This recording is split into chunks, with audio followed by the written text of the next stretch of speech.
Live from the Streamline Mortgage Solutions studio, it's Orlando's own Tom and Dan.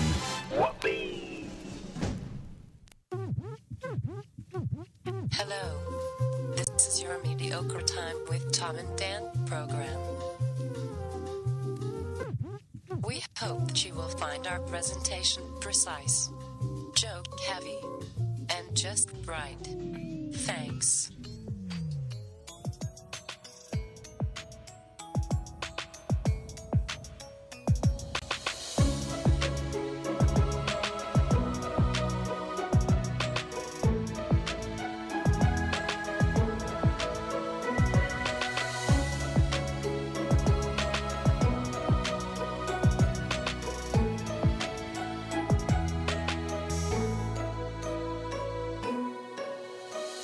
Show number 565. Yes, sir. It's another Mediocre Time with Tom and Dan program. I am Dan. I'm Tom. Samantha, our producer, is here. Butler's sitting in, pouring the whiskey and getting some toast ready. Welcome to the show, everybody. We're going to try to make this as funny and as normal as humanly possible. Samantha, what hoodie you got on today? I have the new hoodie. I like that hoodie. What do you call it? Like the Founder's Crest? I Yeah, guess? that's a great hoodie because it's super duper soft. Yep. Speaking of merch, still have the promotion going on right now. If you buy a piece of merch on tomanddan.com, you get a free pair of Tom and Dan sunglasses, a free koozie. Yes. Eric always throws in magnets and stickers in every order. Yeah. BDM stickers. So that would help us out if you order a piece of merch. We have some new merch coming in next week. I've had some founders and some listeners reach out and say, like, how can I help you guys? I had one guy just donate $100. Oh, we appreciate using that. like a donate button at tomanddan.com. Yeah, we totally appreciate that, guys. Look, we're not immune to any of this, but at the same time, our job is not to sit here and tell you how scared we are about our own business. Our job is to try and make you laugh a little bit and have some fun. Yeah. And are we concerned? Sure, everybody is. But, we're all in this together, and we're going to prop each other up. That's my new thing. We're all going to prop each other up. We're good. We're If good. we all help each other, then we'll all be okay. You lift me up. So I can stand on mountains. You raise me up to see Tom-vana sweet beans. When he leaves, the bathroom smells like terrible shits. All right. You raise me up. Stop getting smoothies. You have too much diarrhea. Oh, it's going to be bad tonight. He had that sandwich. Are you doing the double smoothie again? You did a double smoothie yesterday, and you almost wiped out the entire studio. No, I've tried to. It's a smoothie-o. I haven't pooped here in a while. I've tried to change my schedule, so to spare you guys the beans while I'm, doing my Spare part. the beans. Every morning at 4, I have to get up and go to the bathroom, and then I sit on the toilet for 1 hour. It's too long. And it's gotta get a prolapse. And then I weigh myself ahead of time, and I weigh myself after, and it's at least 6 to 8 pounds of just straight shit. Are you just pooing in the dark, or do you have like a nightlight? I poo in the dark. Yeah, I like it. It's calming. Another thing, our documentary is free on Amazon Video if you're a Prime member. So if you got nothing else to watch, check out our documentary. Yes. It's free right now on Amazon as long as you're a Prime member. So I wanted to talk about this because I found this fascinating. Samantha, earlier this week, you said that... Small tits, medium tits, large tits? Yeah, no, not that, but... But you did say that. Yeah, that was last week. That I was believe. last week. Yeah. But I'm still What is reliving time? it. I'm still reliving it. It does have something to do with tits. It does. So you accepted a friend on Facebook, and Yeah. and there was I got a friend request from a gentleman, and I always Well, it check wasn't to me. see if, mutual friends and whatnot. And we had like 900 mutual friends. So I was like, oh, it's probably a Tom and Dan listener. Yeah, that's a lot of friends. Pretty sure he was friends with all of you. So I'm like, okay, that's my vetting process, and accepted him. 5 minutes later, I get a message. He slides in the DMs. Quote, you sell titty pics? That was it. Harmless question. Well, here's the And, thing. Interesting choice for first message Yeah. sent. Not even a hi. Didn't get a wave, nothing. Inappropriate. But Well, also... he could have gotten a little further had he started with, I hope you're staying safe at this time. I mean, literally, Selling any probably titty anything. pics? yeah, right. start off with some niceties. How you doing? No niceties. I got some great titties. scrotal pics for sale. If anyone wants my ball So pics. what I found, not that guys. Are you selling any? I'm kidding. Never mind. You know, I'm sorry. I mean, I might. mean, for I science. hallucinated for a second. I forgot gotta- where I was. You gotta pay for this now house. I know I forgot we were on the air. there are inappropriate people out there, and there are You might work with some of them. You shouldn't message people this, but what I found interesting is this This is a thing. Is it a thing that like regular people sell I don't pictures know. of their titties? Your wife went and got an entire photo shoot of her titties and ass and is hanging it in their Wait, you house. got- so I she mean, got titty pics too? Yeah, she Some did tits? when she was here, she talked about how she did a whole a shoot. But I thought she was just in like lingerie. it was Or was her Oh, look at full nude? Hey, everybody, Don Vito's not here. full, that, but Was nipple out? that yes, it was. Ripple of the nipple. But Oh my We're getting God! to Where it. are these located? We're getting, that- you'll never know. that's for But a wife. I'm gonna guess the pool shed. They, I'm gonna go ahead and Oh, put- shit. You'll know if he He's gets behind up, the gets in his scenes. car, drives to his house right now. He's like, fuck. He found just one guess. I The framed code him. on the door, 6969. Fuck. blew him up and framed him, hung him on my bullshit wall. So You remember the story about how Crystal's sister found that photo of her biting a hot dog? Yeah, What yeah.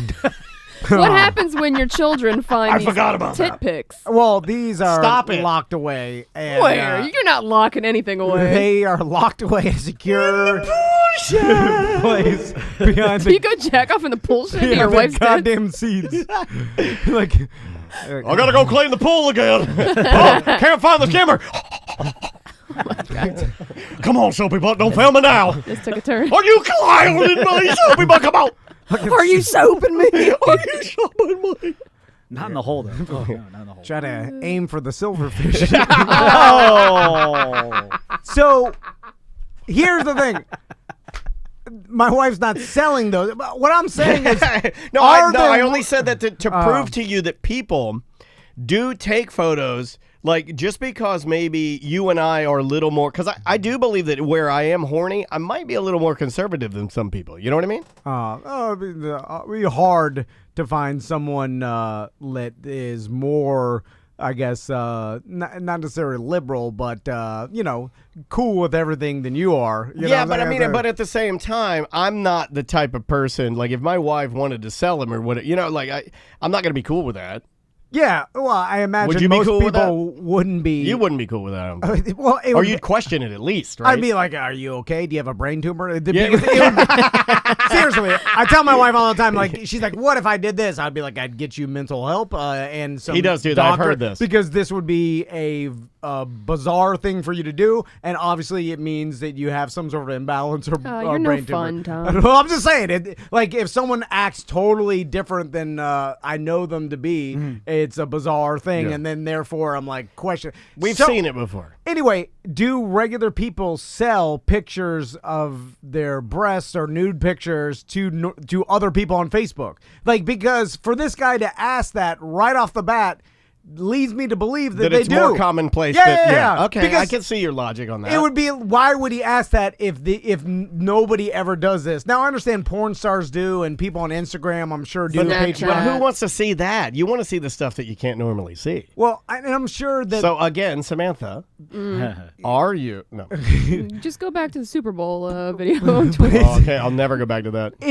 Do you think this is the Scraped thing from my memory. that normal Did people you guys do? get tipped out for that, by the way? I need to cut it out. No, we ain't get shit. I think we had to cut it out. Yeah, I cut it out. But It's the Samantha- only version of cut it out that people liked. You talk to a lot of normal girls. Have you ever heard of this Yes. happening? You have. Yeah, well, Okay. at least people soliciting for it. Yeah, Well, They no, stopped their titty pics? but I don't know anyone the- personally that sells their Okay. pics. No, So that's an odd thing for someone to ask if Unless this is you're, not a unless normal you're thing. in the business, is what you mean. Like if you have an OnlyCams or a Cam Soda, Oh, yeah, and yeah, if yeah. you're a liberal, maybe you're freaky, to sell the pictures would be okay. But you're asking is just Is this a normal is Jane occurrence? Doe Yeah. just like, oh, I have nice tits, I'm gonna take a picture of them and I can sell the how much and what's the rate? I don't know. Like we found out from Butler that a rate for an ounce of weed is 300, 350. yeah, 300, 350. Well, what's a going rate? And does it matter the size, the look? It's got to be all over the place because there are infinity titty pics on the internet, like literally infinity. Like there's no possible way. Or yeah, there's no possible way to quantify how much nudity is on the internet. You could find as much as you want for every day of your for free. every minute of your life. Yeah, but it's not about that, guys. Yeah. It's about the knowing that specific Samantha's person. on the show.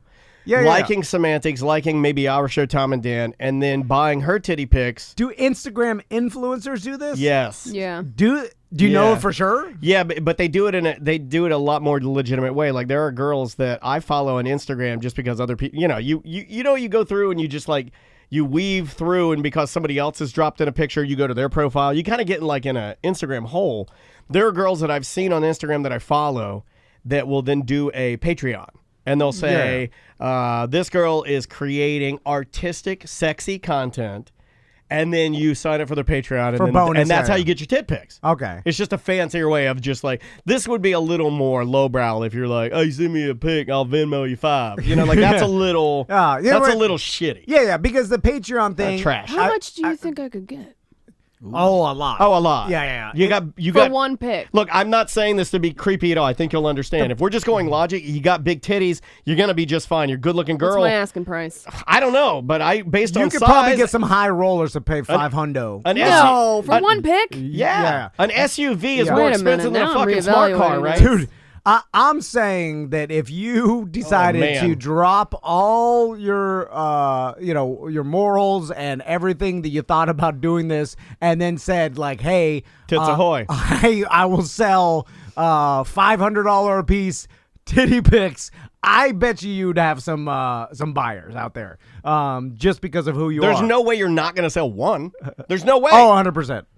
It'd be like Tom and Dan. Yeah, I mean, I got Tom two. and Dan's I got PayPal. 250. You got 250. I mean, it's coming from Dan's Wait a PayPal. minute. And I get the Like, titty why pic, do and you I'm use our own like, and I'm PayPal? doing it like,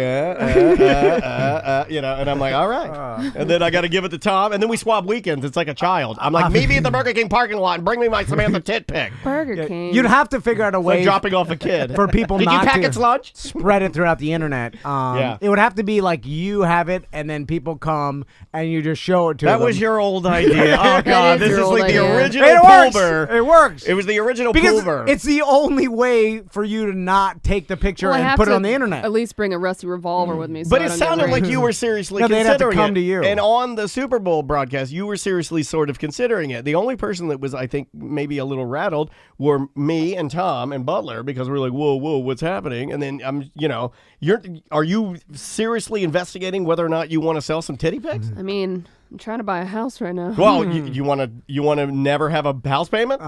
Because you could I sell don't some think titty that'll pics. work. What now? I asked. If you I and asked your my husband, wife he's a this. good-looking guy too. If you guys decided to fuck on Yeah, camera, y'all and went then on a just, campsite, and y'all then would kill just it. let people give you money, you'd pay for your fucking house. I guarantee you. Yeah, you'd make 100. People are fucking horny, Dude. and I would love to give you more money. I mean, you could do that anyway. I'm joking. That's not my department. Look, I'm just wires and jacking off. That's all I do. I've asked my wife this psychologically. What if you found a girl, right, with similar body type, and then use like someone that's advanced Photoshop, like a Travis or whatever, and he just photoshopped your face, or Tony If Palmiotti. I fucking walk in the studio and Butler's photoshopping my face on some naked chick. No. But I'm saying if you even better, Tony's doing it in No. between handfuls of Chex Mix. what would be the feeling about say you sold nudes? fake nudes of yourself? They're not actually your new body, but people believe they are. That's actually happened So already. like a really good deep fake. Yeah. So, but BDM did that before. Of you. yeah. Remember, we kicked him out of the group. Of you? Yeah, Was Yeah, it of was you? with me. yeah. What'd Hey, the picture look like? people I might have it saved. people do this with celebrities all the time, but psychologically, is it sort of the same if there's a picture floating around of you that people believe is real, but you know is fake? It doesn't work for me. I'm too emotional. I'm like a woman. I can kind of tell. And if anybody, no, that's probably not real. That's probably not real. Then I can't get one going to it. No, They'd no, have no, to like I'm Photoshop my tattoos and stuff too. Yeah, but I'm talking about how do you feel about it, Samantha? Like, could you feel better about that it is fake, even though people think it's real? For instance, but you're going to have to justify it with people because there will be people that are outspoken that'll mention it to you, and that's where things get a little uncomfortable. If you just never had to address it, I think you'd be all right. Yeah. like for instance, Right? If I don't That's how I if you would don't feel. mention it to me and I don't have to think about you jacking off to my picture, it should be fine, right? And is it different? In Butler the got fact really happy when you said that. Like, does it matter what people think is true, or does it matter what's really true? You know what I'm But saying? it only matters to you. And also, let me throw this out there, too, the inconvenience. Because, again, there are going to be the outspoken people, and then you're going to have to choose whether or not you explain it to them and tell them it's fake, whether or not they believe it once you've explained it to them. No, but like I'm saying that what if someone like presents you a business plan is like, here is a really good fake nude of you, right? I mean, photoshopped everything where it is. Why do I feel like you've already got this done? No, and you're no, gonna be no. like, bring him in. I know this hypotheticals are stupid, but if they're like, this is a like a really perfect, hard to recognize Photoshop of you, you can sell it, make money. People will believe this is you, but you know it's not you. Is it the same mentally as selling a real pic? It shouldn't be, but if everybody thinks it is, then it's almost the same Yeah. as it being real because perception is reality a lot of times. And if everybody in society thinks something is Like true, if everybody thinks Carole Baskin killed her husband, then she killed her husband. Right. yeah, it doesn't matter It doesn't what the matter reality No is. proof. because Yeah. the amount of press the Big Cat Rescue is getting on their Facebook. I went on there. It is ungodly the amount of people that are trolling that page now. So you're kind of right. But bad press for her, right? Bad. Yeah. But whether she did it or not, like you're saying, doesn't matter because public's in their already eyes, deemed. they're already villainizing her whether she did it or not. Doesn't matter. And it doesn't matter what she says No. because everybody's made up their mind already. Yeah, and of course, if she says I didn't do that, then she's a liar, right? I mean, that's what people have already decided. She's interesting. a lying fucking bitch. And I bet Well said. I bet people already do this, by the way. I bet there's some sort of Instagram influencer or someone that's doing this because they could justify it better in their mind if they're like, hey, I'm selling these nudes, but it's not really me, and I make the money. They think it's me. Who's the loser in that situation? Like the person that's buying a technically fake nude, but if they think it's real, they're getting the same enjoyment out of it, right? Yeah. Yeah. No, Like, you're right. There's really no, like, technically you're frauding the person, but In the end, they're are you fucking their really- hand. Yeah. In the end, they're fucking just their jacking hand. off to Yeah. it. Well, but did you? It's weird. I mean, are you gonna say? I think it would only matter if you were looking at them or emailing them or talking to them and saying this is 100% me. I guarantee it. If you Well- never say that, then who the fuck cares? Well, they would be buying it from you Right. with that, mindset that it is real. Right. Anyway, Just don't talk about it too much. Beat around the bush a little bit. so We just ruined it for Samantha, by the way. I just called Kramer. by the way. Is that him on the line? Yeah. Are we gonna do a live lawsuit? I mean, this has never been done. I feel He like said he's been waiting to fuck your asses. Oh, I bet. again, Like literally or like figuratively? Literally. Okay. And he wants to sell those pics. Again, Okay. I always imagine me sitting in a courtroom in a ill-fitting suit, listening to this audio being played back loud while everybody's dead face serious. I'm like, it's not meant for a courtroom. It's a joke.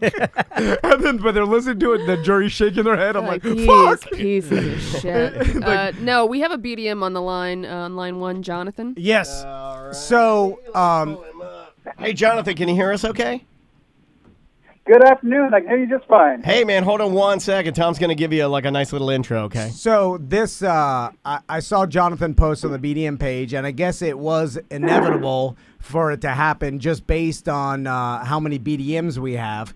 But Jonathan, he posted on the BDM page, like, hey, guys, I tested positive for the coronavirus, and I'm going to be in quarantine for a while.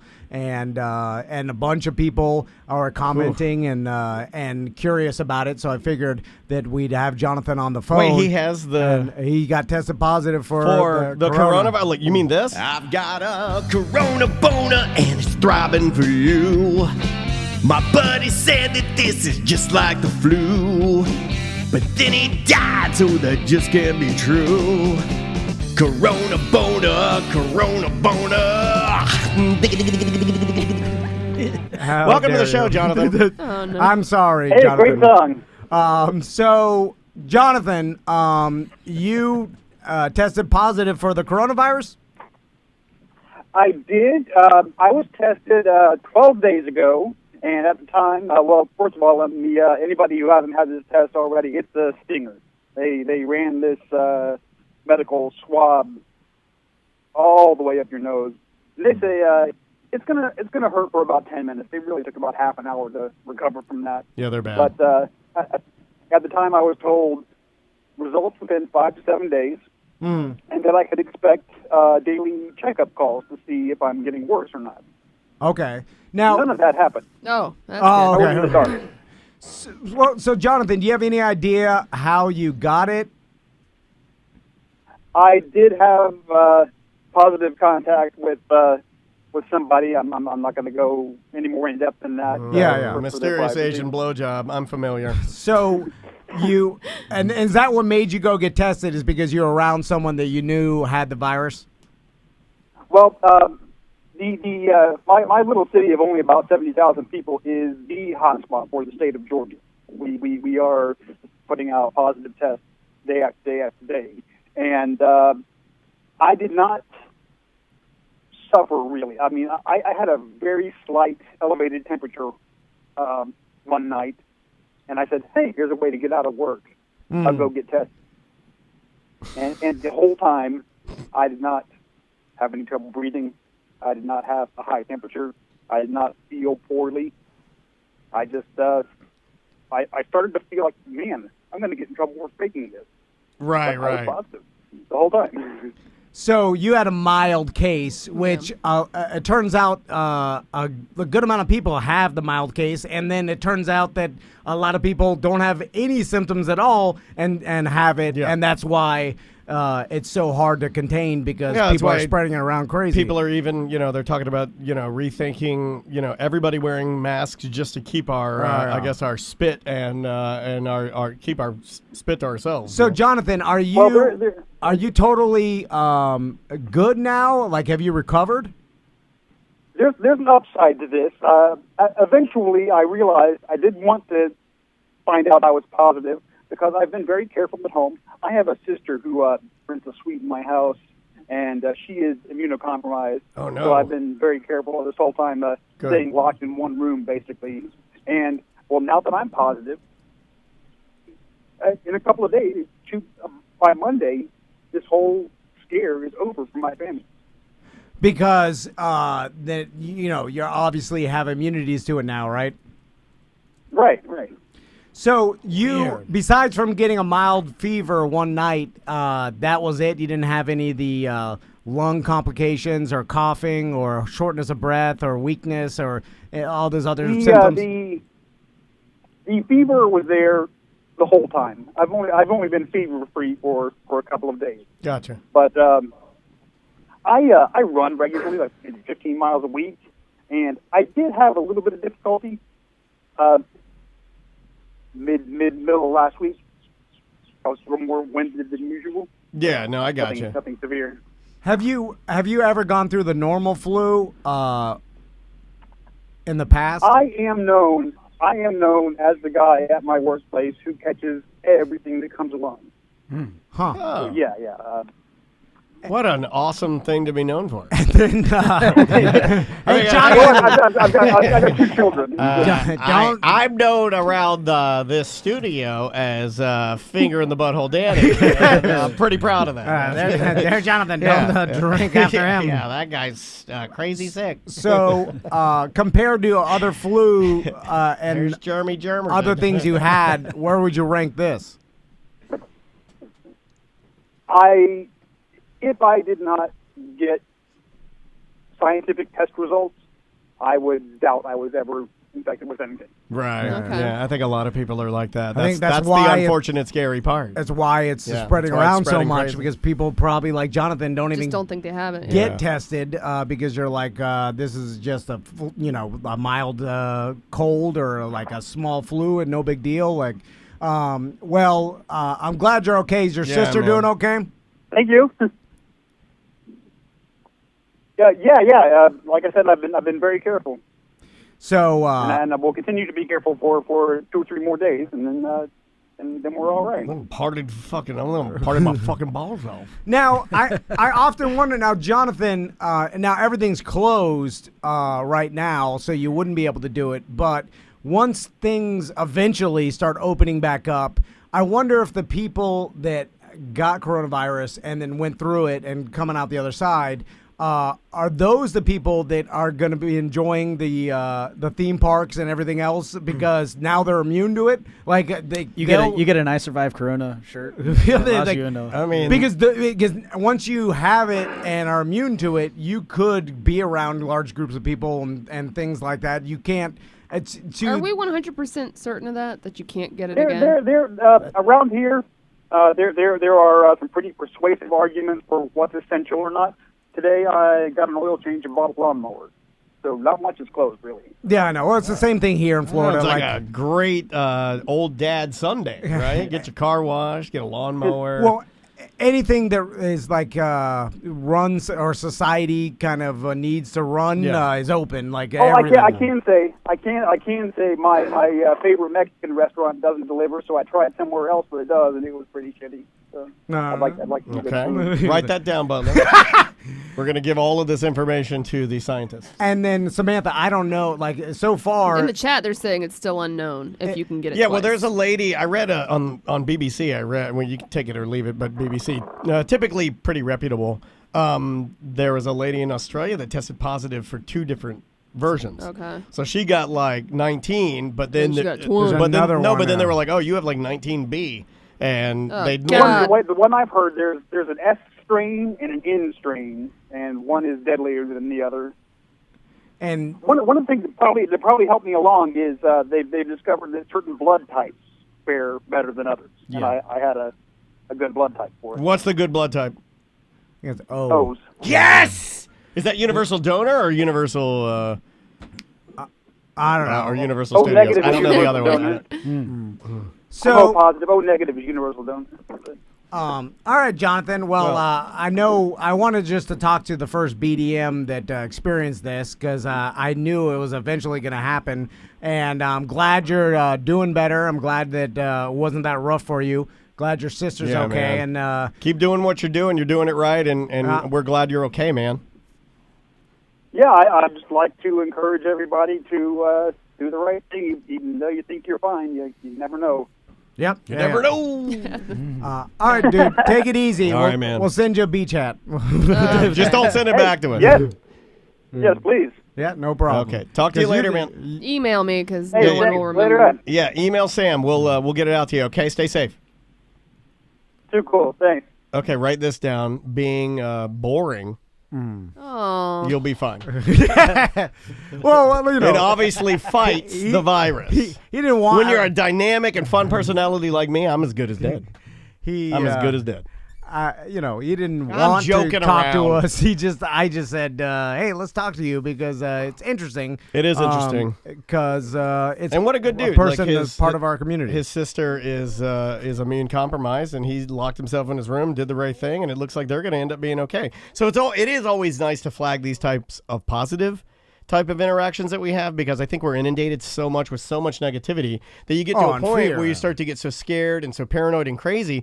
It is good to hear like guys like Jonathan know that, he's fine.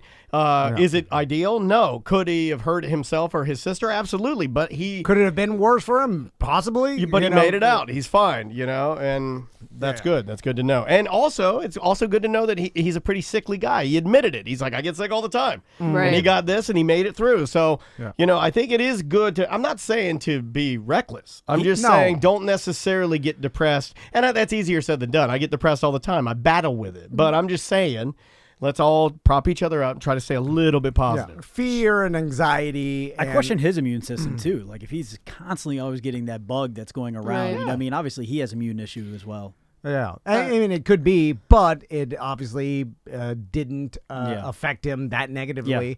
Yeah.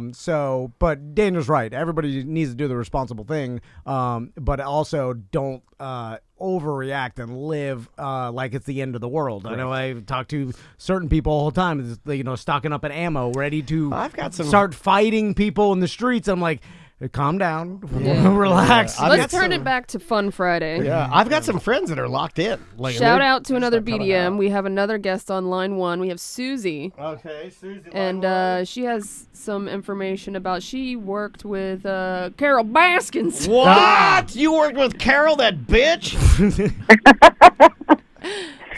How you doing, Susie? I'm doing great. And Tom, my nephew told me you prefer to be called Drunky. No. Get him. Your nephew must be Travis Pastrana. Go watch yesterday's video on YouTube, Tom and Dan Live. The very end of it, if you want to see. Oh, if you want to see so my good. favorite thing we've done in months. It's Monday's ACT. Yeah, it's so good. So, Susie, with the popularity of Tiger King, and it's still, I mean, it's gonna red hot for a little bit, Yes. probably for the whole month of April. Then people are all gonna be tired of Yesterday, it. you were Yeah. cracking up because Cameo sends me these emails, and I got an email that's like, connect with the entire cast from Tiger King, except Joe Exotic. And then they had everybody. They even had Do they have Howard? They have James Garrettson, and then he rides his jet ski up on a fucking trailer. Oh, yeah. And then he pulls his sunglasses down, and he's like, "What's up? It's James. I'm the jet ski king. Fuck you, Carole." They're all doing like it is. It's awesome. It is the epitome of a bunch of white trash got instantly famous overnight and don't know what to do with it. So they're all on Cameo and they're all doing great. and they're all doing their like they're just like, oh yeah, they the people love the Carole Baskin thing. Let's just say it, like they're doing it like, oh my god, it is an experiment in white trash sociology. It's so good because it's bizarre. So anyway, Susie, who did you work with Carole Baskins? I worked with one of the rescues she actually came after. Oh. I'm not a fan of hers in any means. We all knew in the 90s she killed on everybody working in the industry. But I worked for a rescue that she actually copyrighted the words Big Cat Rescue and then sued other nonprofit organizations that had those words in their title, trying to shut down other rescues so she could be the only one. Okay, so That's so much not of a to interrupt bitch she you, is. but just to give an example, so if she owns Big Cat Rescue, and let's say you have Susie's Big Cat Rescue, she would Right. sue you because you just used that to describe what your rescue was doing, correct? Exactly. Oh my God. Yeah. And for a person that wants to care, that cares about these animals and cares about this movement and the You would think she'd be a little more preservation supportive, and yeah. the rescue of these animals, you wouldn't be suing other rescues because they said Big Cat Rescue. I don't know this for sure, but there are a lot of nice dog shelters around here that we work with, like Pet Rescue by Judy. What's the other one we work with? It'd be like Judy saying, "I'm going to sue anybody No. named Pet Rescue." No, she would never do that. You're like, you're taking money No. away from the pets you want to rescue. No, Like, what are you she doing? would never do that because she's all about the animals, But yeah, No. So- that's terrible. So Susie- Dolly's Foundation, that's the one. Thank you, Christine. Susie, have you watched the documentary? Oh, God, yes. Everybody I knew called me and said, you have to watch this. And then I'm watching it. I'm like, oh, know that person? Know that person? Oh, my God, that person's still alive. Yeah, Oh my God. It was a little bit crazy. I actually spent a few days up at Antl's place in Myrtle Beach years ago. And, oh, that guy's such a skeeve. Describe what we've all seen it, and Steve is such a great word. it all seems bizarre to us, but describe what it was like for you internally. Oh, we got invited to go there, so we didn't get like a paid tour. We were invited because we worked with, big cats, and it's a cult. It's absolutely a cult. He gets these young girls, and you have no idea the powerful draw it is to get to work with big cats. I mean, it's like a drug. It's Sure. amazing. Yeah. And it's not something you can go do everywhere. It's not like, well, I can quit here and go do it, in the next town over. And they suck you in with, playing with the babies and working with the big cats and stuff. And the girls lived in these disgusting, nasty rooms, and they, starved them, and, they didn't get enough sleep. They were all dressed in slutty outfits, and he's absolutely a cult leader. He tries to, play it off like he's not. He so is, and every other guy that runs, works with cats wants to be Antle.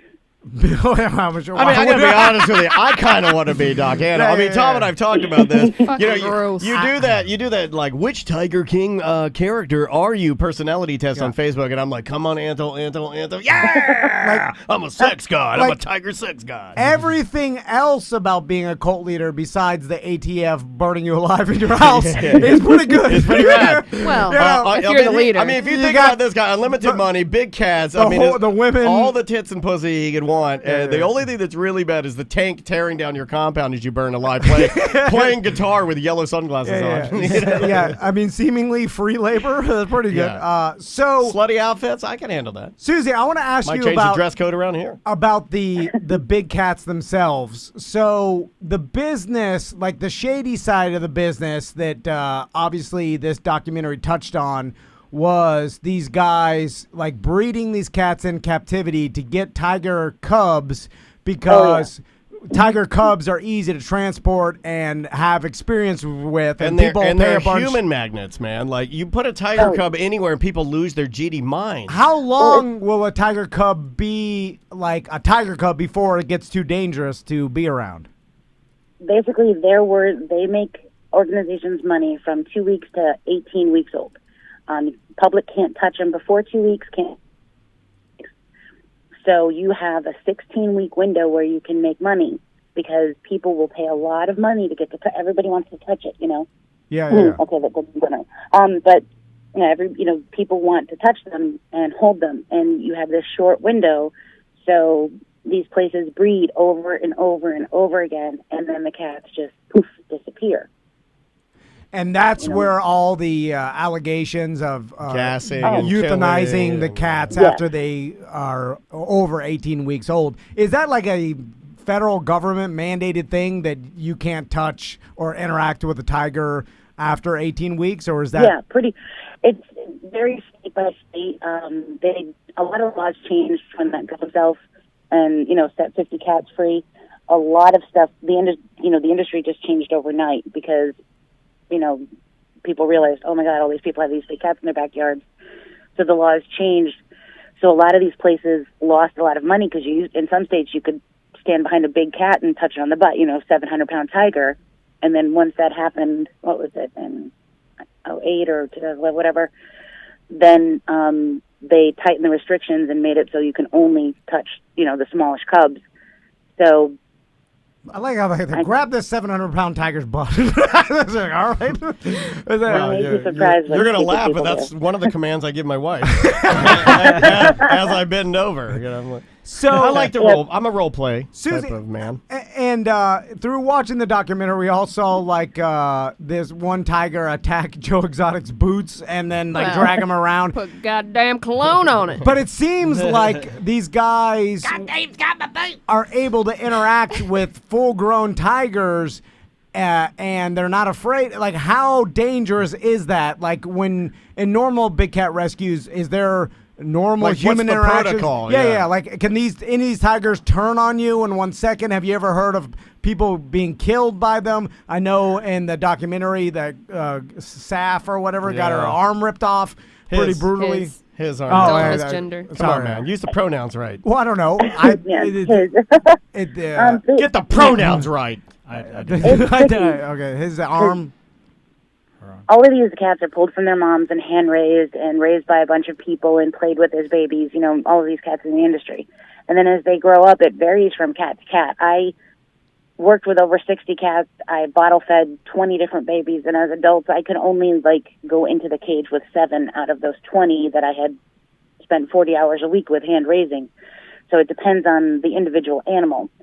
Joe was known for getting rid of cats that weren't friendly anymore. He was pretty famous for that. So for every cat you see, the person walking in the cage or Doc Antle walking, one of the huge cats on a leash, there's probably 7 or 8 others that were raised at the same time that aren't friendly enough to safely interact with. Gotcha. I never got attacked or anything. I got hurt a couple times, mostly just because they're so incredibly strong. So you But most of them- didn't have your arm ripped off and then change your pronouns? No, I did not. Did not have my arm ripped off and change my pronouns. Okay. I had my knee bent all the way backwards and tore a bunch of tendons and ligaments. Ooh. Is that just that because was- they want to play with you, but they're 700 pounds and they don't know their own strength? Yeah, that was my. I don't know if I guess my nephew sent some pictures, and I worked with a really big lion, and he was just really happy. I was in the cage with him one day and did that thing cats do where they rub their whole body on you. Yeah. And he slammed his shoulder into my knee and rubbed his whole body on it and bent it all the way backwards. Oh, God. Susie, your nephew wants me to ask you about the photo in the fridge. I don't know what that means. There's a picture of my penis in the fridge. Oh, he's such a jerk. My mother hated me working with the cat. She thought I was going to get eaten every day. And the only picture out of me doing this for like 8 years that she has displayed anywhere is me sitting with a cougar on my lap, and it's biting my leg, and it looks like I'm screaming. And that's the only picture my mother displays. That's like a big deal. I think there's a picture of me at T's and Q's here in town with a cougar on my lap. and she's biting my leg. And then when I got her back to my house, I realized that my penis was too small to insert into her vagina doggy style. So with Just most, wasn't going to make it. like, Her ass was too big. we saw on the documentary that True story. the lady Baskins, she makes a lot I think of money. it's Baskin. Baskin. Yeah, I think you're putting the S on there for I ice think I cream. did that. Oh, okay. Yeah, and don't insult Baskin Robbins. Yeah, delicious. So she makes some money through social media and her YouTube channel and stuff like that. But then the other big cat rescues, is it primarily donation based? And how many are there around the country? There are hundreds of them around the country. There's an easy way to tell which ones are good, which ones are bad. The good ones are nonprofit. Okay. Do not do public cub petting sessions, and have nice-looking enclosures. Those are the three things that you need to check for. One of the big things that Carole does that's really, like, predatory, basically, is she goes after any rescues where people that work there touch the cat. So she went after us because we were somewhat hands-on with our cats. Now, we weren't having them do, jumping through rings of fire or anything, but, we'd pet them through the fence, and some of them we'd go into the enclosures and things like that, which made it a lot safer to do things like, giving them medication, giving them shots, cleaning. We had to sedate them a lot less, which is crazy dangerous for them. And when, Don disappeared and Carole got all of her money, she did a 180. She went from being worse than Joe Exotic. You used to be able to pay to stay in a crappy hotel room with an ocelot in a dog crate in the room with you. That's what Carole used to do. An ocelot? What is that? Small spotted cat. Yeah, they're. okay. But yeah, Like a bobcat? Now I did some research and I read this too. Remember when I was trying to go back and forth with Joe Exotic's PR team? They mentioned, and I went to some website, and she's Wildlife right. on Easy Street. Yeah, Wildlife on Easy Street, which was originally her husband's thing. You could go there and stay in like a cabin, no different than what we did at River Ranch, except your boys are in a bed, you're in a bed, and you look over in the corner, and you got a big cat sitting there sleeping with you, and you get to It's interact. torture for the animal. Yeah, I mean, that's it's a horrendous. jungle animal. You don't put it in a crate. That's insane. I'm That's blowing insane. weed smoke in its face. Yeah, It exactly. loves it. Exactly. Look, I feed it some Dr. Pepper. Oh, it loves it. It's licking it off its whiskers. By the way, who wants to do that? Who ate our flaming hot Cheetos? The fucking ocelot did. Literally, if someone wanted to pay me $100, like, hey, sleep in the shitty hotel with a cat in a cage, I'm like, no, thank you. I'm just saying, I don't know why thanks. we're paying for that. How about Cabana Bay? That's a better choice. Like a stinky cat and a wild animal in a small cage, miserable. You're right. Everybody's miserable at that. You're miserable. You're the stinky hotel. The cat's miserable. It's just not a good idea. Yeah, like, how is that enjoyable for anybody? Because, I can understand seeing a cat in its natural habitat or in a rescue facility because it needs to be rescued, put it in a cage in your shitty hotel room. Like, what does that do? The other thing I read, and maybe you can answer this question for me, didn't they also, you could stay on the property, but didn't you also, during the day, you could do, like, photo shoots with the cats? Oh, absolutely. Carole was a breeder. She was not a rescued until she, came into a lot of money. Till her husband quite easily. disappeared. She was worse than Joe. She also declawed all of her cats. She declawed the cats until 2005. Wow. And her stance on it is, we didn't know it was bad until 2005, which is That's not whack. true. I mean, she's been around cats since the 80s, so she's seen plenty of older cats. One of the lines in the pictures that I sent to you, she ended up passing away from complications because the place we rescued her from declawed them. They just chop off the whole first digit. Damn. And the cats are miserable and in pain all the time. And she would even take rescue cats and, like, rescue lions and tigers and then declaw them as adults. That's up until insane 2005. to me, man. I like her because- line of, the jury was still out of whether this was, not No. good for them. In the 2000s? 2005. Look, I'm not like 1900s. you know I'm an animal lover. I'm certainly not like your wife Crystal, but you know how much I love animals. Of course. And what's insane to me is that like declawing, and there's certain people, I've known people who declaw their cats and stuff like that. Personally, I don't approve of it because to me in my brain, it's like cutting off the fins of a fish. It's what they are. A cat is claws. I mean, that's its thing, right? I mean, and it doesn't make them safer to work with. Honestly, the ones that get their claws removed just bite harder. Yeah, because And that's their only they- thing. well, they have to adapt. defense, They would have Take to their adapt. teeth out too, man. Yeah. So, Go ahead. Susie, do you still work with Big Cat Rescues or are involved? No, I had to stop. I ruptured a bunch of discs in my spine, so I'm way sorry. too fragile now. But thank you. But no, I visit him occasionally, but I can't do it anymore. It's too dangerous. Do you think all this attention is going to change some regulation with all this? What I'd like to see it do is, one,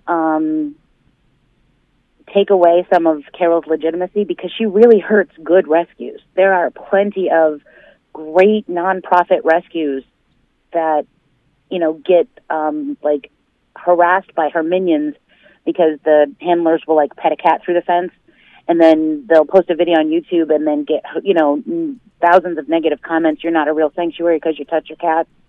I'd like to see some of that power gone away, and I'd like to see the cub petting stopped. Yeah. Well, it seems like the entire internet is calling her a murderer, so there's got to be I mean, something. things aren't good right now for her. I mean, I can't imagine that she's having fun. Plus, she's in quarantine or lockdown like the rest of us, so she's probably having to read all of this. It's not like she could get away to to the Bahamas or anything. I don't know. I have never seen this level of perfect attack storm. or. It's the perfect storm. People are bored too. Yeah, it's yeah, like yeah. even People last are night. bored and I thought vitriolic. about it last night. I'm like sitting there, I'm having a drink, and Maisie's watching cartoons. I'm like, let me get my laptop, fire off a hate letter to Carole Baskin. By the way, Why not? with the way our current society works, this will burn out pretty soon. Real fast, and we won't be talking about this No. in 3 months for sure. But right now, it's hot. But I'm seeing the pinnacle of it, and because just like everything, once everybody gets through it, on to the next thing. But hopefully this causes some change, and for the animals' sake, because the rest of these people seem like POS white trash. Yeah. Well, I mean, it's always like those type of No movies, offense or to like them. when you see your Some of friends them are get a good. divorce, and you go, "Well, the real victims in this are the children." Well, the real victims in this are the animals, right? Yeah, Absolutely. Because they're like, and think of how many tigers just from, because I didn't know this, just from watching the documentary, think of how many tigers shouldn't have even been bred. I'm all for making the crazy. species thrive. I'm all for, let's bring it back to life, but you do it the right way. Of course. Well, you're not breeding them to release them into the wild No. to help. I mean, and now the other argument is there's no wild for them to even go to. I've heard the counter argument to that is like, well, where would they even go? There's no more area for these cats to even live in. I mean, I think the stat is there's more these giant cats in captivity than there is in the wild, right? Mm-hmm. Right, and the thing with all of these roadside zoos and stuff saying they're breeding, okay, there are plenty of animals in AZA-accredited zoos. Most of the tigers in the U.S. are hybrids of Bengals and Siberians, so they're not eligible for release into the wild anyways, so they're genetically useless. So any, roadside zoo place that says they're breeding, for one day setting them free or to, keep the numbers up, they're full of crap. Yeah. Because unless the animal has, they know that it's there's different types of tigers. So unless they know the animals are 100%, Bengal, Siberian, Sumatran, whatever, they're useless for, keeping the species alive. They're I just didn't think breeding them about for that. pretty colors and babies. Yeah. I mean, yeah, they're great as a teaching tool, but when you talk about the authenticity of the genes, it's just not there. I guess I see. Yeah. It's a bizarre world that we got a glimpse into. That all society, we're like, whoa, that exists. It just kind of shows you how we do have a tendency, even subconsciously, to take wonderful things of nature in this wonderful world and kind of destroy it and fuck it all up. Or monetize it. If there's $1 to be made, people will find a way to make $1 off it. Which reminds me, you might want to up your BDM love meter this month. Susie, I appreciate the interview. Thanks for calling in. Oh, great. Thanks so much. No problem. See ya. Oh, she's nice. So we're talking to another person on Monday's ACT, and that'll probably be about it.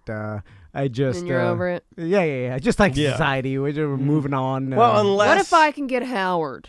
Yeah. We'll talk to him. I'll talk to Howard. Although I probably can't get through to Howard. Carole's got him on lockdown. Oh, he ain't talking. Are you crazy? He's not talking. He ain't gonna rat on his woman. No, hell He's no. a good man. What's his last name? Baskin. It's not Baskin. Like that'd be he great. took her name. Took her last name. No, it's something else. I forget what it was. What's weird? I wonder. Didn't there something that came out that she was trying to sue Netflix or sue someone? I mean, she's been real adamant about the backlash, and she talks about how the actual documentary isn't. It was like kind of a smear. She was bamboozled. Yeah, I mean, but if you watch it, you're like, it seems pretty evident that something happened. It's a little weird. It's weird that this many people, good and bad. It's not just okay. So if you're keeping track at home of the score, I think most people would score Joe Exotic as a bad character in the show. And he doesn't like Carole Baskin, right? Yeah. But then there are people like Susie that we just talked to that. She's not a bad person, and she's like, oh yeah, she's not good. You know what I mean? Like when everybody's saying it, you kind of go like, well, what's going on here? Because it's not just the people that have an axe to grind with you that are saying it. It's like other people that are just like, oh yeah, I know her, she's bad. It is nuts. Let's take a quick break. Yes, sir. How about some local music? All right. I'm loading it up this week. I reached out to a band here in town. They're like hardcore thrash band that Tony Rage actually introduced me to because I believe that some of his friends are in this band. They're called 430 Steps. They have a new album out. Guys. Yeah, they're so good. They have a new album out called Citizen of Nothing. So get your thrash on, folks. The name of the song is Serial Killer. We'll be right back with more A Mediocre Time with Tom and Dan. 1-844-TOMNDAN to call us. Show at Tom and Dan for email. Bye.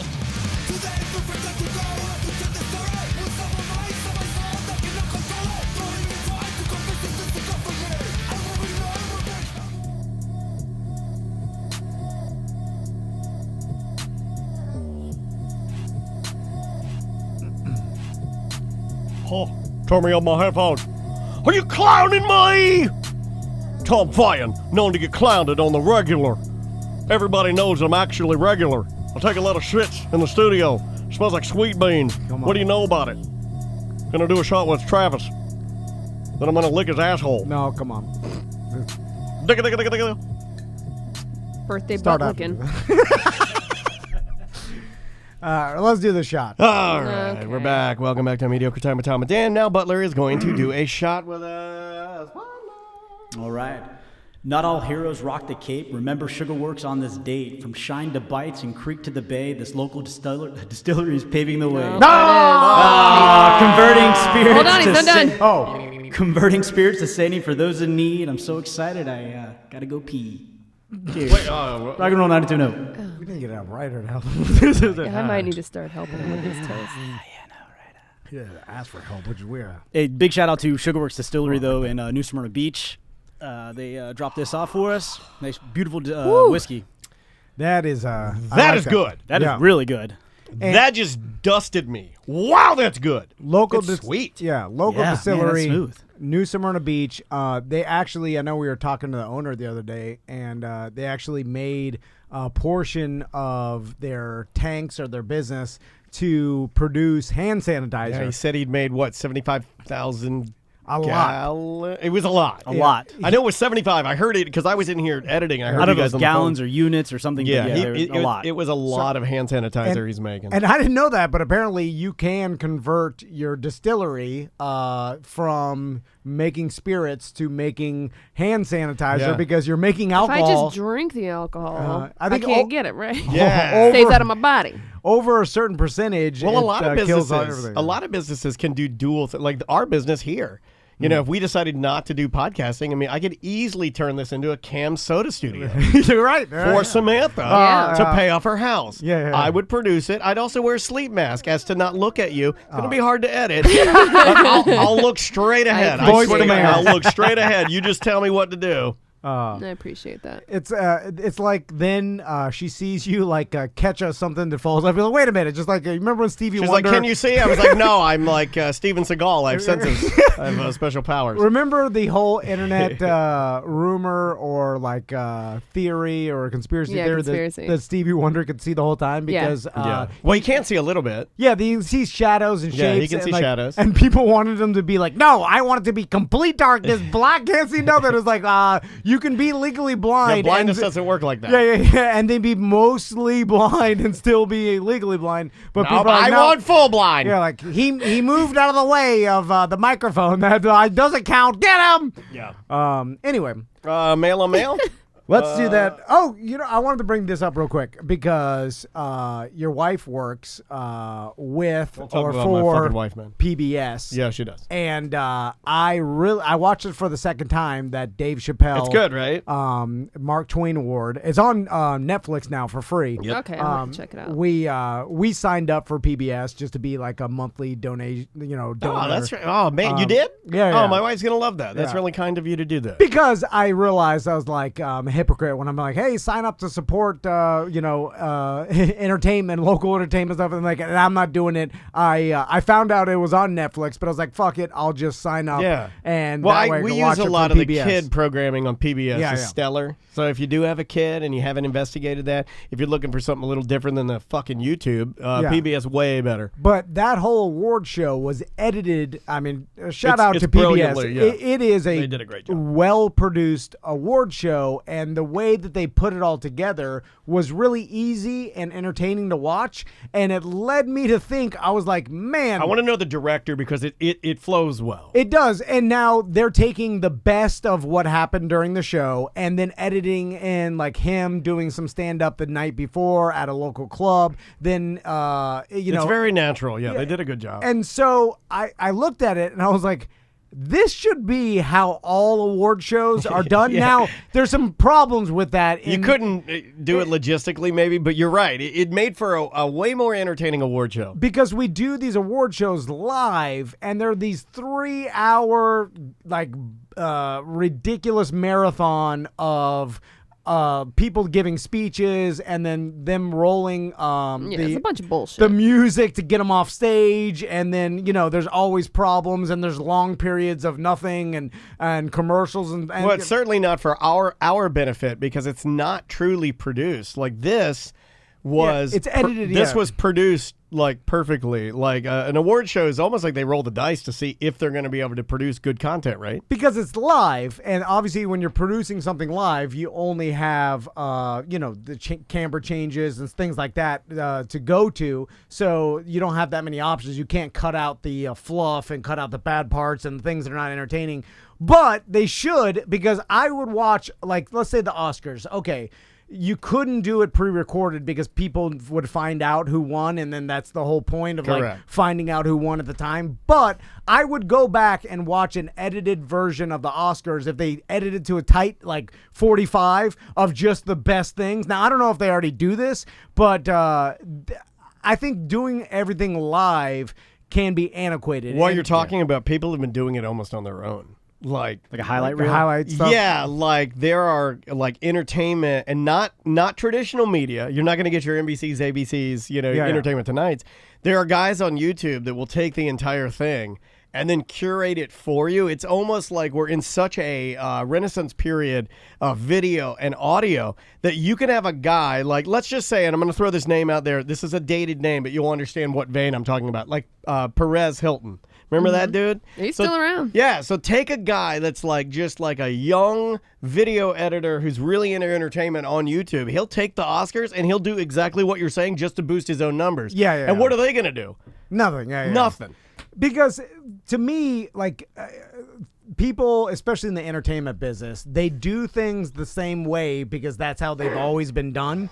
And it really is a disservice to the audience because they keep doing things the way they always did it, and they won't change unless they're forced to change or unless society is like, fuck this, I'm not watching it anymore because it's garbage or whatever. But I'm looking at all these things that they do live, and I'm like, what is the benefit besides from, I know, Academy Awards, but even like less awards like the Emmys and there's like Golden Globes, and Tonys. stuff. I feel like if you took a camera crew, you have to do a version live, I guess, and you could film that, but then took a camera crew and then actually, like, after they won the award, like, film, like, an interview with them and behind. They try to do it, but it never scenes. works out right. It probably would be better to do it and then record it and then just produce it and then let people wait a week. Yeah, you know, because does anybody really are like that on the edge of their seat for the Oscars? They are, yeah, for Best Picture, like to find out that moment. I'm not, but for I would rather watch like the Academy Awards really well produced than watch it live. Yeah. You know, I'm that way, but I've also been conditioned, and I'm all about podcasts now. So I'm all about like, give me the pieces and let me put it together. It'll only take me an hour to make it infinitely better than the way it was. You know what I mean? Like, just give me a little bit of time to shine it up a little bit. I've always been that guy, though. And maybe this goes back to my view about, like, live radio. And, like, you know, I've been told by higher-ups in the past, they're like, oh, no, nothing beats caller-driven live radio where anything can happen. And I've always been like, nah, I don't think anybody really needs it to be live. Like, because 99% of the time you're on the air, all you're doing is recapping news stories or going over lists or talking about whatever is going on in your life or whatever it is. Like, you get some callers that call in, but it's not like I need to know as the listener what that caller is doing right this moment. Who gives a shit? Juan said what I was trying to say in a perfect sentence. He's a better communicator. In fact, if you want my role in the show, Juan, it's yours. It became a huge production, but it's not meant to serve the viewer. That's what I was trying to say. You know, we don't get, you know, it's this big, ginormous red carpet and this, that, and the other thing, and the bands and performances and all this kind of stuff. But they're not capturing those performances so well that when they put it all together and deliver it to me, I benefit from, like, amazing, like, they just, I do think that they roll the dice. They get the ads that are running during the time. I think it's more of a money making beast than it is even content. Well, it makes money through ads, Sure. and then the ads are paid for because of people watching. I'm saying that I would be more, yes, I agree with you. You know, likely to watch it if it was well produced and shorter, like the damn PBS Dave Chappelle. Tighten it up. Just I watched it. I was like, God damn, this is a great award show. Somebody else threw something else in our Twitch chat room. We're live on Twitch. We're always live on Twitch. I get tired of saying that, but with new people, I got to say it. Twitch.tv/TomAndDanLive. Take out all of the little political rants that people want to go on. Take out all the like you said, the little weird playoffs, or, you know, just put the best content. Let it roll, and then let the person speak for as long as they want, you know, within reason. You know, like, they're going to be out there filibustering, but like, get them up there and let them say what they want to say. You might get gold, or you might not. Cut it out. Yeah, exactly. You know, and then that's make this tight little. That's exactly what they did. They made this perfect, tight little. Yeah, I'm sure there was more presenters they didn't even show. No, there always is.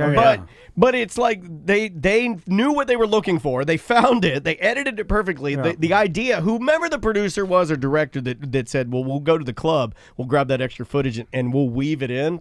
Give that guy a raise, right? And then people, it's so good. I'll say the same sentiment to other people, and then people are like, well, I like watching stuff live because anything can happen. And I'm like, well, first off, most networks and most live things have dumps built in because of the Janet Jackson thing, or in case something crazy happens, someone curses or whatever. At least audio dumps where they dump out the audio. Yeah. But I think they have video dumps where you're not watching 100% live. Like they could dump something out. If someone got up there and flashed their titties, you would dump it. They would dump it out. You know what I'm saying? So you're saying Yeah, they would. That's what I Dump tell them my out. wife. That's that move. I have my wife. You put the T-shirt on. You pull it, pull it, pull it, pull it, pull it, pull it, pull it, pull it, and the nipples are the only thing holding them up. Plunk. Yeah. Dump them out. Oh, by the way, we do have BDM breaking news in the Twitch chat room. Oh. Is that true? What? He got a DUI on his golf that's what cart? he's claiming. There was a guy calling in. I saw the line LJ, flashing. we talked to him last week. Yeah, LJ, He you're wants to call every fucking LJ, week you're now. out of control. He got a DUI in his golf cart. No. Oh, Don't, man, come on. don't drive That's your golf very cart drunk. BDM, though. That's very BDM. How does that even happen? But I'm with you 100%. Do you want to do mail on mail? Do Yeah, we want to? yeah, yeah. All Let's right, do it. let's do a little mail on mail. I've got a corona. Corona boner. I'm very sorry. I gotta. Wrong button. Here we go. Got a corona boner. Corona boner. Hey guys, thanks for calling 1-800-HOT-DICK, the place to find real action with real men. To make it even better, we've got new low prices. So low, we're practically giving it away free. If you are a man seeking a woman, press 1. If you are a woman seeking a man, press 2. If you are a man seeking a man, press 3. Mail. On mail. Oh, Juan. Juan's my spirit animal. He said the subreddit for the dump 'em out move is called Bigger Than You Thought. You got to search Bigger Than You Thought. Mail on mail brought to you by Melissa. Mail on mail brought to you by Boobies. Baby want nippy. Melissa Soroka. If you go on TomandDan.com, click on the head banner. She because she's a salon and hair person, she can't Hair work. person. Well, I was gonna say hairdresser, but I was Yeah, like, that's is stylist? that right? He Phil? can't That sounds like old. he can't concentrate because I'm acting like a titty baby. Titty baby. I didn't want to disrespect because I was like, is that what the Hairstylist. hairstylist? Anyway, she can't work right now, but you could order things off her website, and you could check all that out, and products and services and everything to support her during this time. She's been a sponsor for a while. You can go to TomandDan.com, click on the head banner, and look at all the small businesses you can support through. We explain how to do it on the website. We supported one today. Yep. All right. We bought our lunch from a small sandwich shop. Wasn't quite a pizza party, but it was good. Support your hair, people. Too much food, man. Okay, it says, this is Shane from Detroit. If you guys are interested, I have a great spring break story.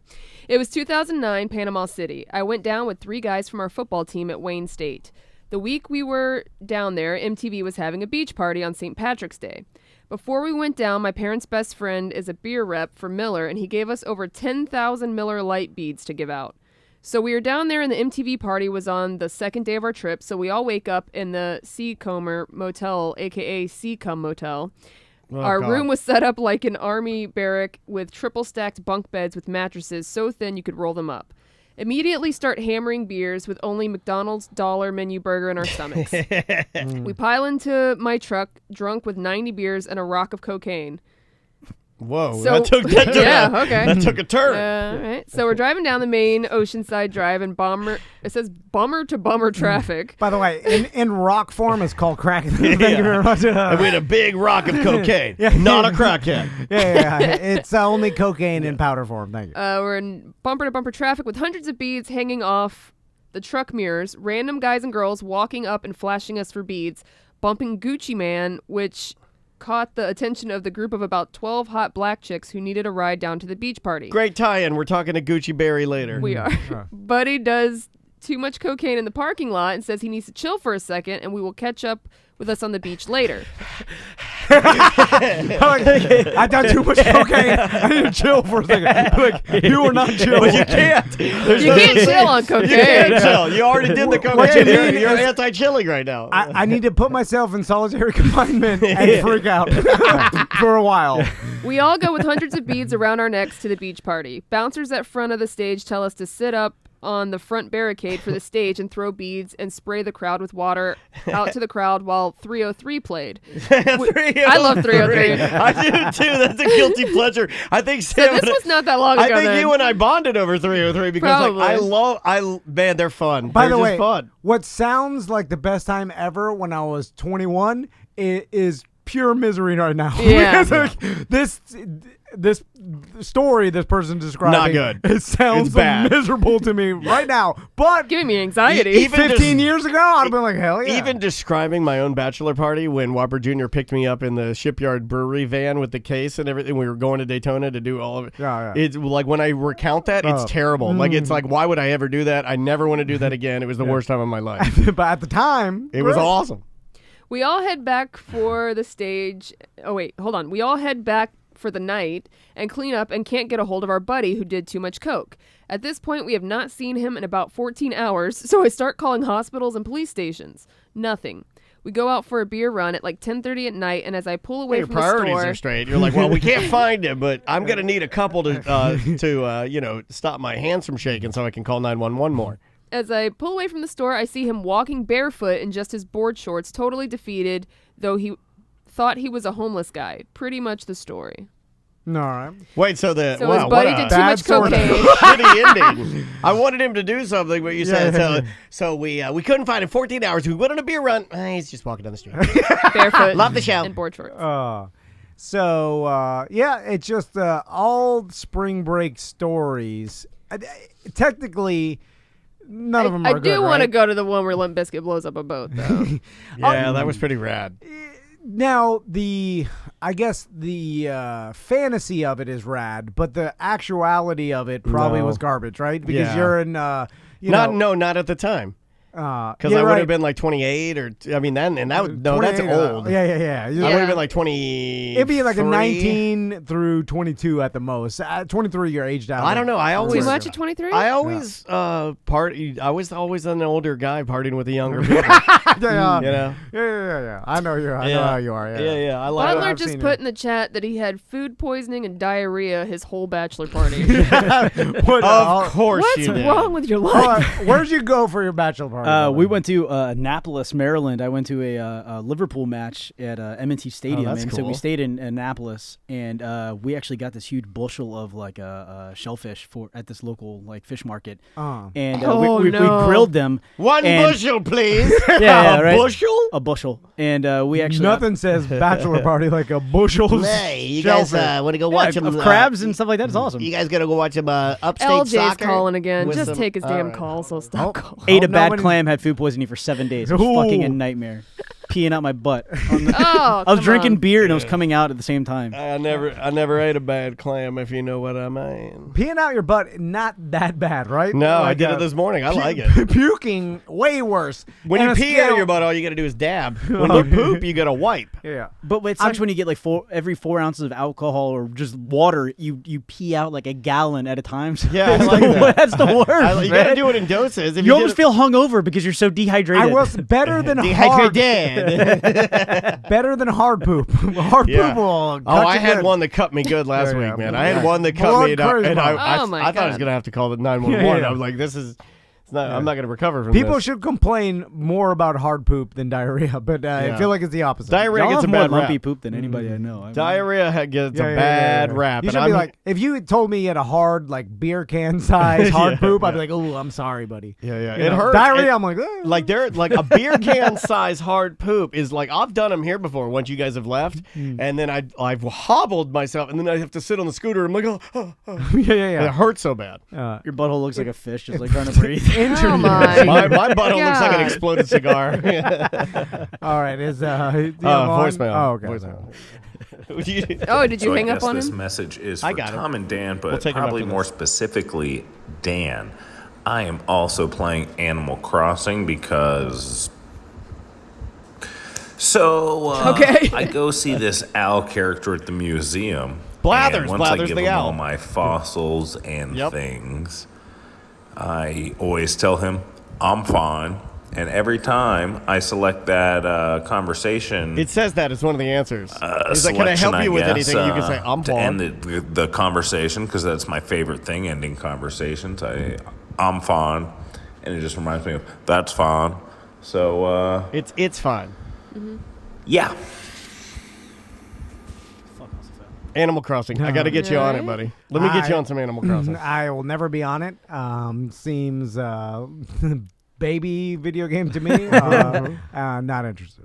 Played it with my wife last night. Played it on the couch. When we saved the game, let's just say that I traveled the island. What is it? You're a young boy or girl. You've asked this 10 times. And you still don't know what it is. I'm mad at the explanation. That's why. Sims with animals. You are a young boy or girl, or young man or woman, and you purchase a vacation island package from world-renowned crazy inventor and philanthropist Tom Nook. And then you get your own island, and then you have to build it and then get other people to come to your island and check it out. Okay, come check it out for what? Can you kill them when they come on the island? No, it's not. It's no. There's no violence. It's not Call of Duty, isn't it? No, you walk Can you around. hold them against their will? No, you pick oranges, you dig holes, you search for money bags, you fish, you set up your apartment. You hang up some tapestries. You put a rug down. Well, what's enjoying about it? Let's force Tom to play Animal Crossing on Twitch. It's fucking calming, dude. I'm telling you right now. If you're high playing Animal Crossing, you're the happiest motherfucker alive. Well, I'm already calm. I don't need That's true. But have you reached Tom-vana? Well, it just like I said. Hold on. Let's see what Juan, call in. I want somebody who's better versed in video games to explain the appeal and why people like Animal Crossing. Because my next door neighbors, they were outside grilling last night. I sat out there and had a glass of wine with them when we were talking. And he is I can't say exactly where he works, but let's just say he's a tech guy, very well to do, works within the computer. He has his own computer company. Let's just say, right? He is playing Animal Crossing and right now, and he had talked about it with his therapist, who people are coming in there mentioning it as a form of therapy to calm you down. It's just a relaxing, fun little puzzle game. Okay. Listen, like Maybe I I'll said, try it out. everybody to each his own. I'm telling you, man. Waste your life until you die the way you want to. No big deal. And I play it with my wife now. Now we're sharing it, and like she plays for a little bit, I'll play for a little bit. Juan's calling. Oh, is that? To back you up. Not interested. Line 2. Hey, Juan, can you hear me? Yeah, what's up, dude? Okay, help Tom understand why Animal Crossing is so awesome, because I have a feeling that the more I mention it, the more it's just going to break our relationship apart. Okay, so you did a pretty good job of explaining it. The very basic premise is that you're on this desert island. There's this raccoon slave driver that gives you a mortgage, and you have to accomplish tasks to build your house, enhance the quality of life on the island, pay off your mortgage, build an addition to your house. It's real life, but with animal overlords. There you go. And then, but the You're fun really part about sucking it him in, is- Juan. Listen, the really great part about it is like the tasks are extraordinarily soothing. Like fishing is, you could just sit there and do it. It's fun in the comfort of your own home, high as a kite. And just fish and make money, and then now you've developed your little fishing empire. Yeah, it's awesome. Make money. I fucking love You it. could go real fishing. There's that. No, too Yeah, hard. but you're not allowed outside of your house. You are allowed outside your house, Juan. You can go to your local You're allowed pond. outside right now, but what about in a week? You'll still be allowed. You're not going to have Animal Crossing, and you're going to wish you were fishing. I'm not going to wish that.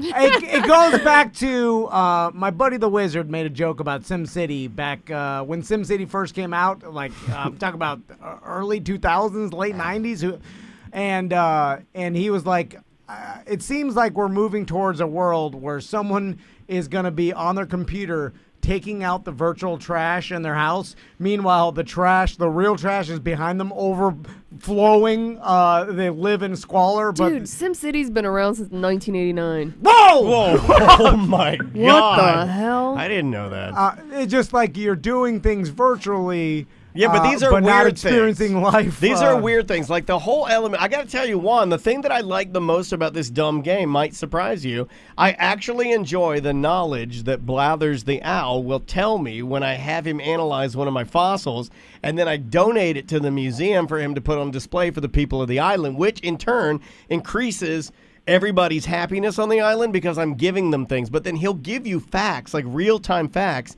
So you're actually learning something. So I don't feel like most video games, I do feel like I'm wasting my time. Like when I play Madden just for hours, that's a giant waste of time. It's not real. But this, at least I'm acquiring knowledge about dinosaurs and fossils and things that I didn't know. I don't want to do that. And not only that, the museum is like super cool because they use, a kind of a graphical version, but a real life model of these crazy fossils that you would have to go to, the Smithsonian to see. But you can just develop this really neat museum and you work for it and it's yours. Hold on. And you didn't tell me you get to see representations of real life fossils. I'm joking. We knew you were. You're being a dickhead. I'm not being a dickhead. You're being a fucking dickhead. You know what it is? I think it goes back to my... I'm not going to let you on my island, which is named La Paz, which means tranquil.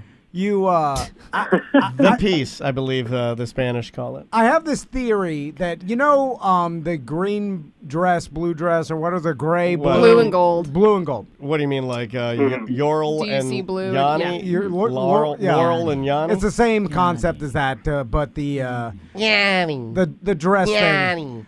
I think that there's other instances of human beings seeing things totally different. Well, I mean, people have different opinions, Tom. You mean are taste? all Are you individuals with different experiences and get different things out of that is human beings. Listen, I'm not the one that didn't believe that there was helium in the balloon. Once that happened, I'm gonna question everything you say. And you have to. I have a theory too, Tom. I have a theory too, and I think that you're incapable of having fun. I agree. It's a curse. I agree with that. Because I will tell you. No way to live. I will tell you what I did. No one should live like me. I'm going to tell you what I did, and I think you'll find this fun. I played video games with my wife. We've never done this, dude. I've been married 9 years, coming up on 10, and I've been together with my wife, let's say 15. We have never played video games together. We played video games for 3 hours, and then we fucked like animals on the couch. Okay. I'm just saying, do you just take turns? That's fun. Because it's not two-player, No, right? I'm just saying, that's fun, dude. Yeah, 3 hours of video games and then some sex, okay. and then you go to bed. That's fun. Yeah, well, you're describing a fun activity. Yeah, but I think you would like that is what I'm trying to say. Like, you're not anti-fun. I just think you need to open yourself up to let the fun in. Well, it's what I... Let me see your... I've gotten Sarah to play the game too in like years. Right. And she absolutely loves it. Yeah, see, Sarah's a smart cat. Yeah. First of all, I could never get my old lady to play any video games. She hates them all, and she hates fun too. So imagine my life. Oh my God! Household. Hey, what about the newest edition of Super Soapy Butt Brothers? What is that? I don't know. I made it up. It's a game that doesn't exist. So back to my theory, because it goes along with this. I know everybody has different experiences and is a different person, but we're all like pretty similar as humans. But I think this is where it gets skewed, where I actually think, because whether it's politically, whether it's like, hey, how could you not like this or whatever, or how do you see things this way, it goes back to the dress and the Laurel and Yanni thing, where the perfect examples of different people seeing literally or experiencing something different than what you're seeing, right? And so their brain is comprehending what they're looking at completely different than this other person. And I think there's more instances of that in the world, whether it be politically, whether it be like your opinion on one thing versus another, or what's fun and what's not fun. And that's where people can't get beyond. Like, for whatever reason, we can understand the dress thing, or you're hearing Laurel and Yanni, like, okay, some people are Laurel, some people are Yanni. I mean, it's a completely meaningless, stupid thing that doesn't matter in your life. But I think that translates to all aspects of life. Like, I can't see or can't enjoy video games where other people are like, how can you not enjoy it? Of course you can. It's fun. And then I'm like, I don't enjoy it. And then, so, like, I can't understand you can't understand me, just like the dress thing. And that happens a lot. And I think that compiles why we all fight so much, because you're like, this is a fact. This is a fact that this is fun. And just like the dress, like this is great. This is new knowledge to you. Let me bring it. Everybody think that way? But yeah, I think you're right. But like somebody in the Twitch chat room, Tucker Carlson. Hard at Work Nick, which is a great name because we know you're watching Twitch. You're not hard at work, which, man, you win the best name award. He says it's funny because all of Tom's real life fun experiences sound miserable. Yeah. So it's like, because they're miserable to you, but they're fun to be. You know what I'm saying? Like, right. I see what you're saying. And here's the antithesis to your theory is that in order to like make these determinations, though, you need to actually experience things. Most folks are willing to go out on a limb and like experience Animal Crossing, and then like decide Dan, you don't for like example. it. Yeah. Mm-hmm. Yeah, and then make a decision. Juan knows I was very anti-Animal Crossing. I was very anti-Animal Crossing. I made fun of it. We can go back 2 weeks. I bought it for Maisie, and I did. It did not buy it for me. I bought it for Maisie. Maisie said it was boring, and then Juan told me it's for adults, and then I dug in it, and now I'm playing it with my wife, and now Andrea's addicted to it. Andrea actually asked me if she could fire it up without me, and I said no. You know what I'm addicted to? Drugs and alcohol. Just like every adult should be. Yeah. Not goddamn baby games. But I am too. You want to be addicted to something? I do drugs, alcohol, and baby games. I just the trifecta. I just need the drugs and alcohol. Don't need the baby games. But no, I understand. And listen, I've played video games and I get enjoyment out of some. But it's just not into it as much as anybody else. Like one of those things. It's fine. Like I said, everybody to each his own. Do what you like doing. Also, but don't get mad at other people. Vice versa, because I do it too. I'm like, how getting mad? No. I'm not telling you you're getting mad. I do it. I get mad at people. Don't tell me I'm getting mad. Adults that play video games because I'm like, what is this? It's a waste of time. It seems to me like, how could it be enjoyable? But you know what? But of course it's enjoyable to you. That's what I say about kids. It's subjective. Why do people do this? I agree with you. Where it really shines, though, Juan, and I'll end it with this because we don't talk games a lot, but we get asked to talk games a lot because a lot of our listeners play fucking video games. Oh, yeah. But I will say this. Yeah. This game, to me, has shown me where the Nintendo Switch really excels. And I've always been an Xbox tried and true guy. I've always been Xbox. Just easy for me. It's what I've always had, right? But I've been playing this Switch lately, and the ability to leave it in its little holder and then play it on the TV, and then when I want to play it more and Andrea doesn't, and then put my headphones in and then pull it out and take it, and I've got a portable little thing that I can play. Fucking him. It's brilliant. I'm a hyper PC snob, and a Nintendo Switch or Nintendo products are the only consoles that I'll buy. They're great. They're always so unique, and they do something that none of the other ones are doing. And they're incredible company. It's really, really weird, and the fact that they started as a playing card company back in the 1800s is another thing that I like too. Well, brother, I love talking to you. I hope you and your family, everybody good? Yeah, everybody's good. Just, living that quarantine life. Yeah. Well, hopefully we'll see some, it'll be a couple more months, and then we'll go outside again. I'll bring some food by whenever. Yes. Yes, we missed that. Yes. Well, we love you, man. Give some love to your family. We'll talk to you soon. Love you guys too. Bye. And by the way, I realize the hypocrisy because fantasy football, gambling, poker, all the same shit, by the way. And people look at that and be like, how could you be into that? Stupid. So I know. No, it's all the same. Yeah, of course. Is LJ still on the line? I don't know. LJ, you there? I may have lost him. Let's take a break. Yeah, we need to take a break because we will have our very special guest on the line very, very soon. I got more new music. Man, what's weird is that, normally I work with record companies and I work with PR companies to get the new music that comes in. And you would think that new music and scheduled releases might be pulled back or put on hiatus because of what's going on. But if you think about it, people are needing new albums. People are needing new music, new podcasts, new movies and shows. Absorbing content now. So I think it actually helped. I think actually some bands are pushing things up. There's a brand new album out by a legendary band, and I know all of you guys will know the band The Suicide Machines. I've loved The Suicide Machines for forever. They have a brand new album out called Revolution Spring. The name of the song is Awkward Always. We'll play this. We'll get a little ska on, and then we'll be back with a very, very, very special guest. 1-844-TOMNDAN or show at Tom and Dan for email.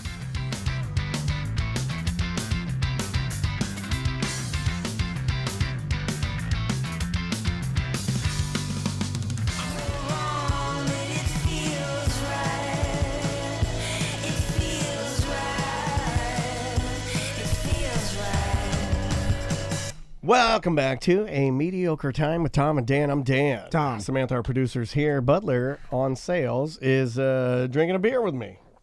How was your birthday, dude? Happy birthday.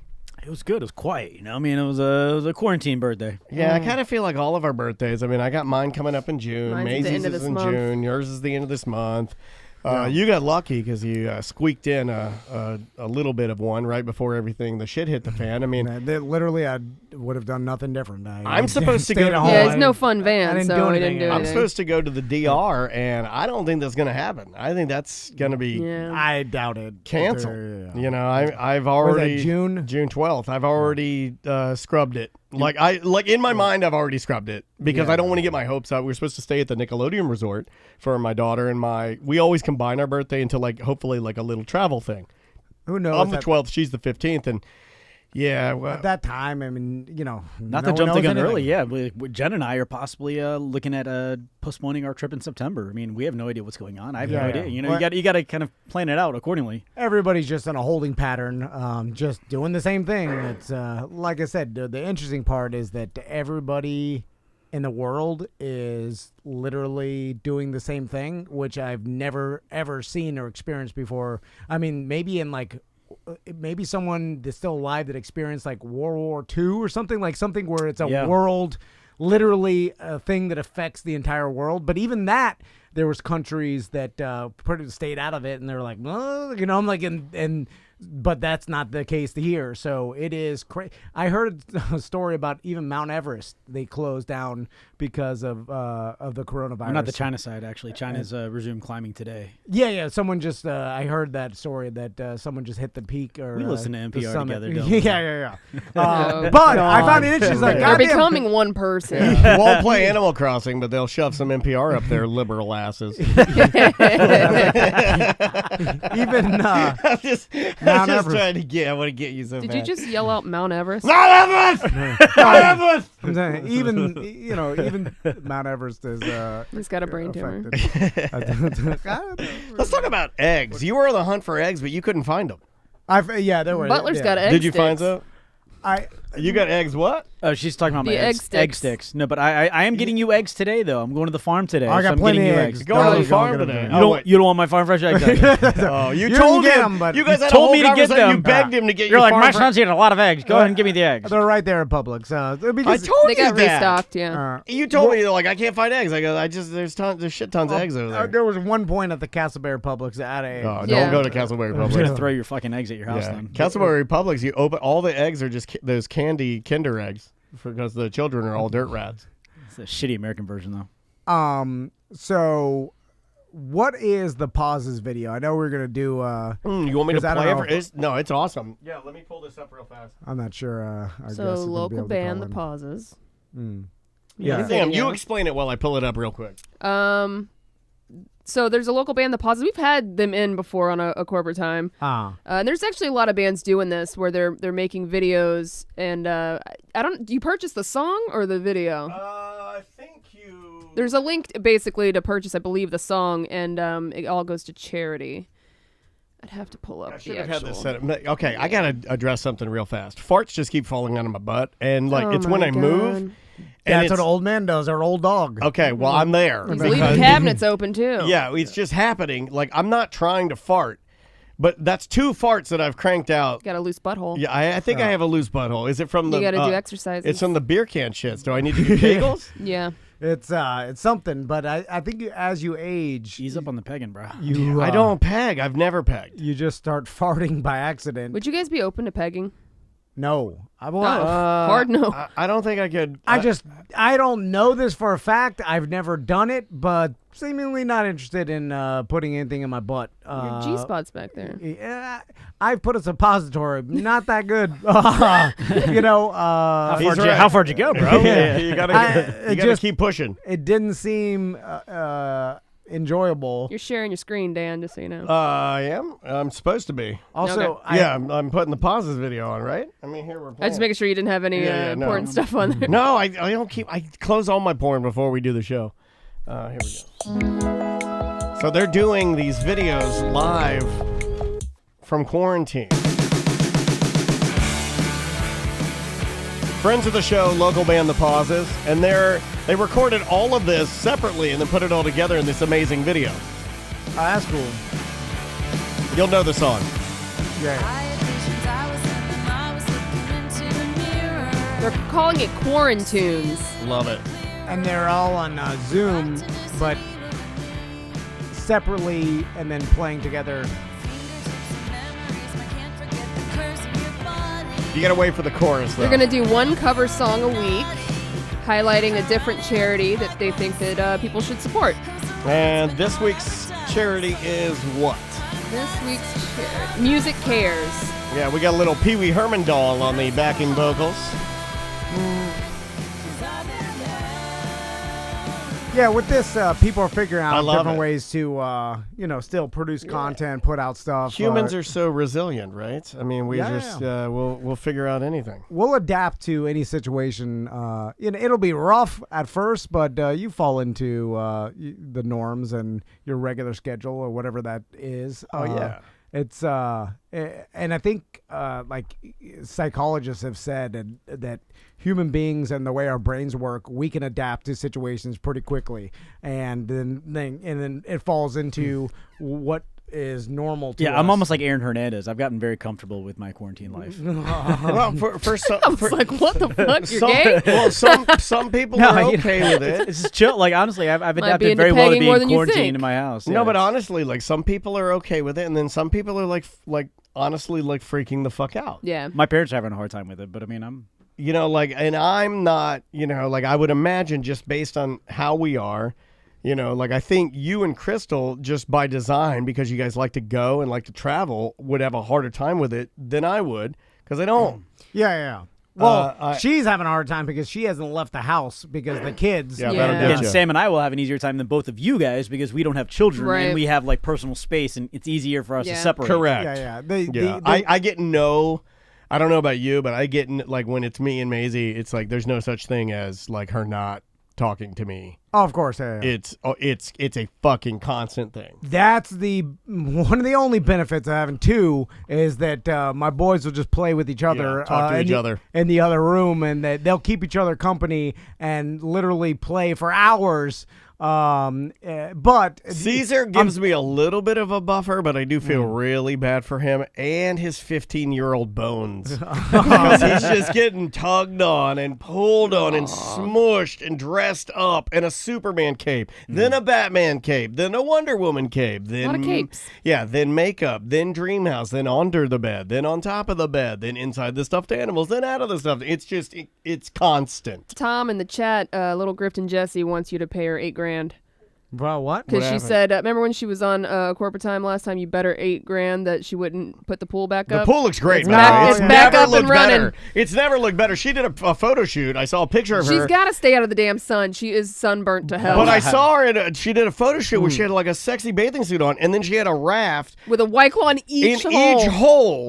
And I was like, well, that She's living her best I life. was like, that girl likes to party. She missed out on my grift again. I just gave away 2 TVs yesterday. And How many she missed out on TVs that do you one. have? I have a bunch of stuff to give You've away. just been giving TVs to everybody. You're I almost got like. some Funko Pops this week from him. Oh, I thought you were going to say something else. I didn't know what you were going to I was say. like, Sam, don't talk about that. Never mind. I didn't get nothing. The $8,000 bet falls into the Tom-vana guarantee. Yeah, you're not getting that. Also, Jessica. I feel like you wouldn't have done it unless I put that challenge out. So I bettered your life. I'm surprised she even remembered that my you made hero. the bet because she's got a terrible memory. So are you guys doing more? Are you cooking more? Definitely cooking more. Okay, cooking yeah. more. But when you cook, do you like to put Grilling on wings music? tonight. Oh, that'll be good. Yeah, Yeah. grilling wings is dope. I like to turn my music up, and lately I've been taking, because I have a sound bar for my TV, I've been turning the music up pretty damn loud, and I've got the windows open and everything. But is that like how loud is too loud for like? Because I honestly want to be considerate. I don't want to be that type of neighbor. I do live in a townhome. Other people are connected to me. Well, turn it up and go outside and give it a listen. Yeah, I mean, if it's loud enough where it's, I guess, I don't know how. It's Will Smith, boom, boom, boom, shake the room loud. Yeah. Because if ever, Then it might be a little bit too loud. now that if your neighbors are home all the time, it's different than the regular, like, hey, don't play loud What music time after was it? 10 or whatever. If no one's at work, they're Probably bothering like them. 4:45 to. You're fine. like You're 6:30ish, like while I'm cooking and cleaning.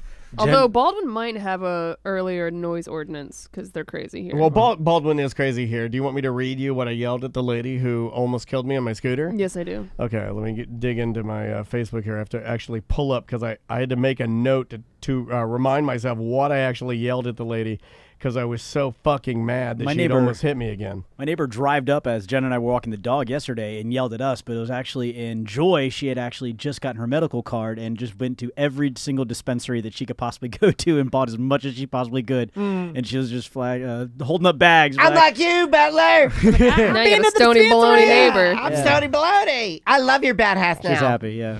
This is what I said. So this lady in a Mercedes, I'm coming through. I stop. I always put both my feet on the ground. It's kind of like I'm only doing it to make sure that other people around me see that I put both my feet on the fucking ground to let them know that I'm stopping at a stop sign fully. You know what I mean? And this lady in a Mercedes just runs through it. She sees me, but before she almost hits me, she does that move where she's like turning. But she turns, and it's one of those SUVs like the Mercedes or the BMWs where they have the really, really wide tires. So you wouldn't think that the thing would be like, you'd think it'd stick to the ground. But it almost appeared as if she was going to go on two wheels. So I turn around, and I chase her, which is what you should not do. But I'm so mad. You're waving your gun, right? I'm so over. I'm so over people running these stop signs. It's insane. Like, there's nobody on the road. There's no need to run a stop sign.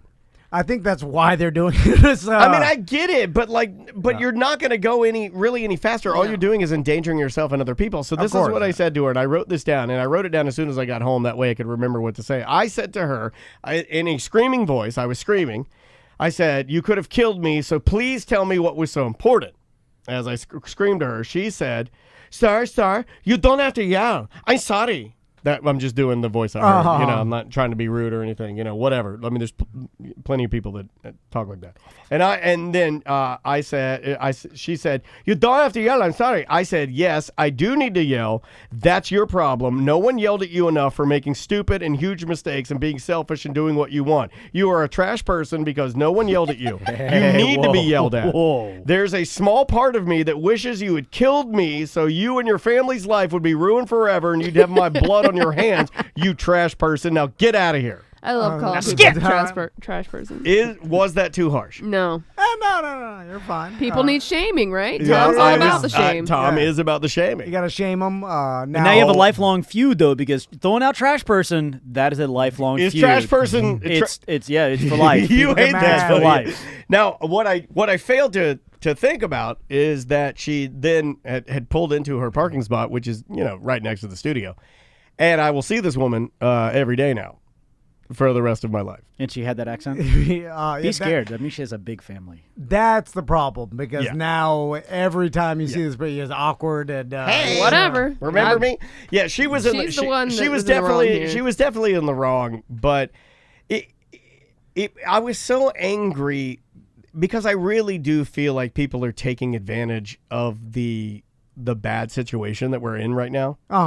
And I'm never that type of person where I'm like, this is really bad, so I'm going to bend the rules because I know it's really bad and everybody's stretched and everybody's tired and law enforcement's tired and the medical staff has had it. They're dead. You talk to the BDMs that work in the medical community that are in hospitals right now in the BDM group, and they're just exhausted. They're at their wits' end. You talk to anybody else, they're scared for their life. I mean, we're all scared or tired or exhausted or whatever. And you mean to tell me you're going to take this time to take advantage of that and just not adhere to any of these social norms that we have and not be a good person and endanger people and just be selfish and shitty? Selfish. I was thinking about this. Because the rules don't apply to them. Do you think that the police officers have less to do now because there's less people out? Because it dawned on me the other day, I was like, I bet you there's a lot of cops that are not that busy, right? Unless like domestic disturbances and stuff like. Yeah, I think that's going up. Domestic disturbance going up, but they've been patrolling heavily around here. Maisie and I were skateboarding yesterday, and we saw a lot of cops just doing like checks, just like slowly cruising, patrolling. Yeah, but I'm saying is there? It's got to be less busy, right? There's less people out. There's nothing. There's you less, would imagine less crime, with less people. There's less incidents and less car crashes and all the shit that No, happens. it's car crash crazy right now because of what Dan said. People are driving like fucking maniacs. They are, but less of them. So those same people are driving normally with a bunch of people So it on might the road. even out. Might be the same amount of car accidents. Oh, I bet you it's less. It's got to be less. I There's see less accidents every day. There's less cars on the road. I There's almost gotta agree be with Tom. less. I've seen, like, listening to the news in the morning. I mean, I'm seeing less the accident NPR? reports in the morning. NPR? NPR, of course, Hey, NPR. well, it's just, I mean, there's less cars on the road. So I wonder if you have if there are a lot of cops are like, man, this is not that much to do compared to normal life, right? They're targeting golf carts. It's yeah. Let's play a bunch of voicemails. All right, let's dig into some A bunch. voicemails. We do. We have a. I'm gonna look through. I got a ton of AMT voicemails. I don't think Gucci Berry's gonna call us. No. Hey, this is Fish on Jay. My first time calling. I just want to say congratulations to Tom-vana on his getting his dream boat. And Oh, by the way, this is my voicemail of the day. I want to go ahead and sing this real quick. Captain Van! Captain Van! Captain Van! Here's the ending. Captain Van! Congratulations again, Tom Van. Now take me fishing. I'll bring lots of White Claw. Man, people are bored. Yeah. People are losing their minds a little bit. Email me, sir. That whole voicemail made me Who was that? want to take No you idea. fishing real bad. You know, me and you on a boat. But only on Animal Crossing. By the way, all for naught right now because I can't even take this goddamn thing out. Why? It's All the ramps are closed. well, not all of You them. gotta find somebody. I There- got you a hookup in Lake Conway. There are open ramps, but St. John's was crazy. it's last packed weekend. like a motherfucker, and I don't want to deal with it. Like it's just like going out on Memorial Day or like the busy holidays. Like it's not relaxing when you go out with hundreds and hundreds of people, and then you're fighting the boat ramps, and it's too many. So I'm just like, fuck it, I'll wait till it's all Dude, done. That day when I threw that log at that gator's head, I mean, you could probably hear all the boats in the background right off the St. John's. It was humming the Or entire day. It was crazy. You can't do anything else, so they're like, take out the boat, and which is not inherently risky at all as far as this distancing thing because you're by yourself. You know, you're not around anybody. Maybe the. Well, I boat like to ramp- drive by other boats and yeah. Spit on them. Within 10 feet, yeah. Just But it's too crazy because every goddamn person with a boat is thinking the same thing, and then they have shut down some ramps. I think more because of people, they don't want the amount of people, and they don't want people crashing into each other or hurting. You know, just adds to like Well, they're public trying safety. to keep people 10 feet apart, and when you're actually queuing up to get, like you say, when you're at the end of the day, they're all. Juan is now waging war against you. What's You that and mean? Animal Crossing. It's so funny. He says, imagine being on your very own island with a few animal people. You can take your boat out with 0 lines. It's not even fun. I don't want to take a virtual. They have boating video games. Guess what? Not fun to me. I don't like living a virtual life. You remember those? What was it, like Pocket Fisherman or something? You remember that?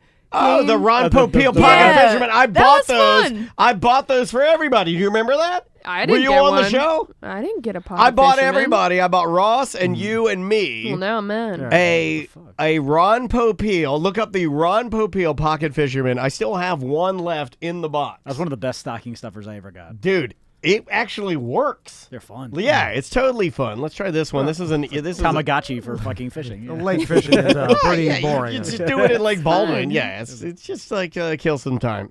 Here's an easy question. I got to weed out some of the messages this guy leaves, but this one actually made the cut. Hey guys, it's Zach from Ohio. Oatmeal cream pie or fudge round? I'm an oatmeal cream pie guy myself. Oh, fudge round all day. Yeah, I got to go fudge round all day. I'm with Sam on this one. Fudge round or oatmeal cream pie.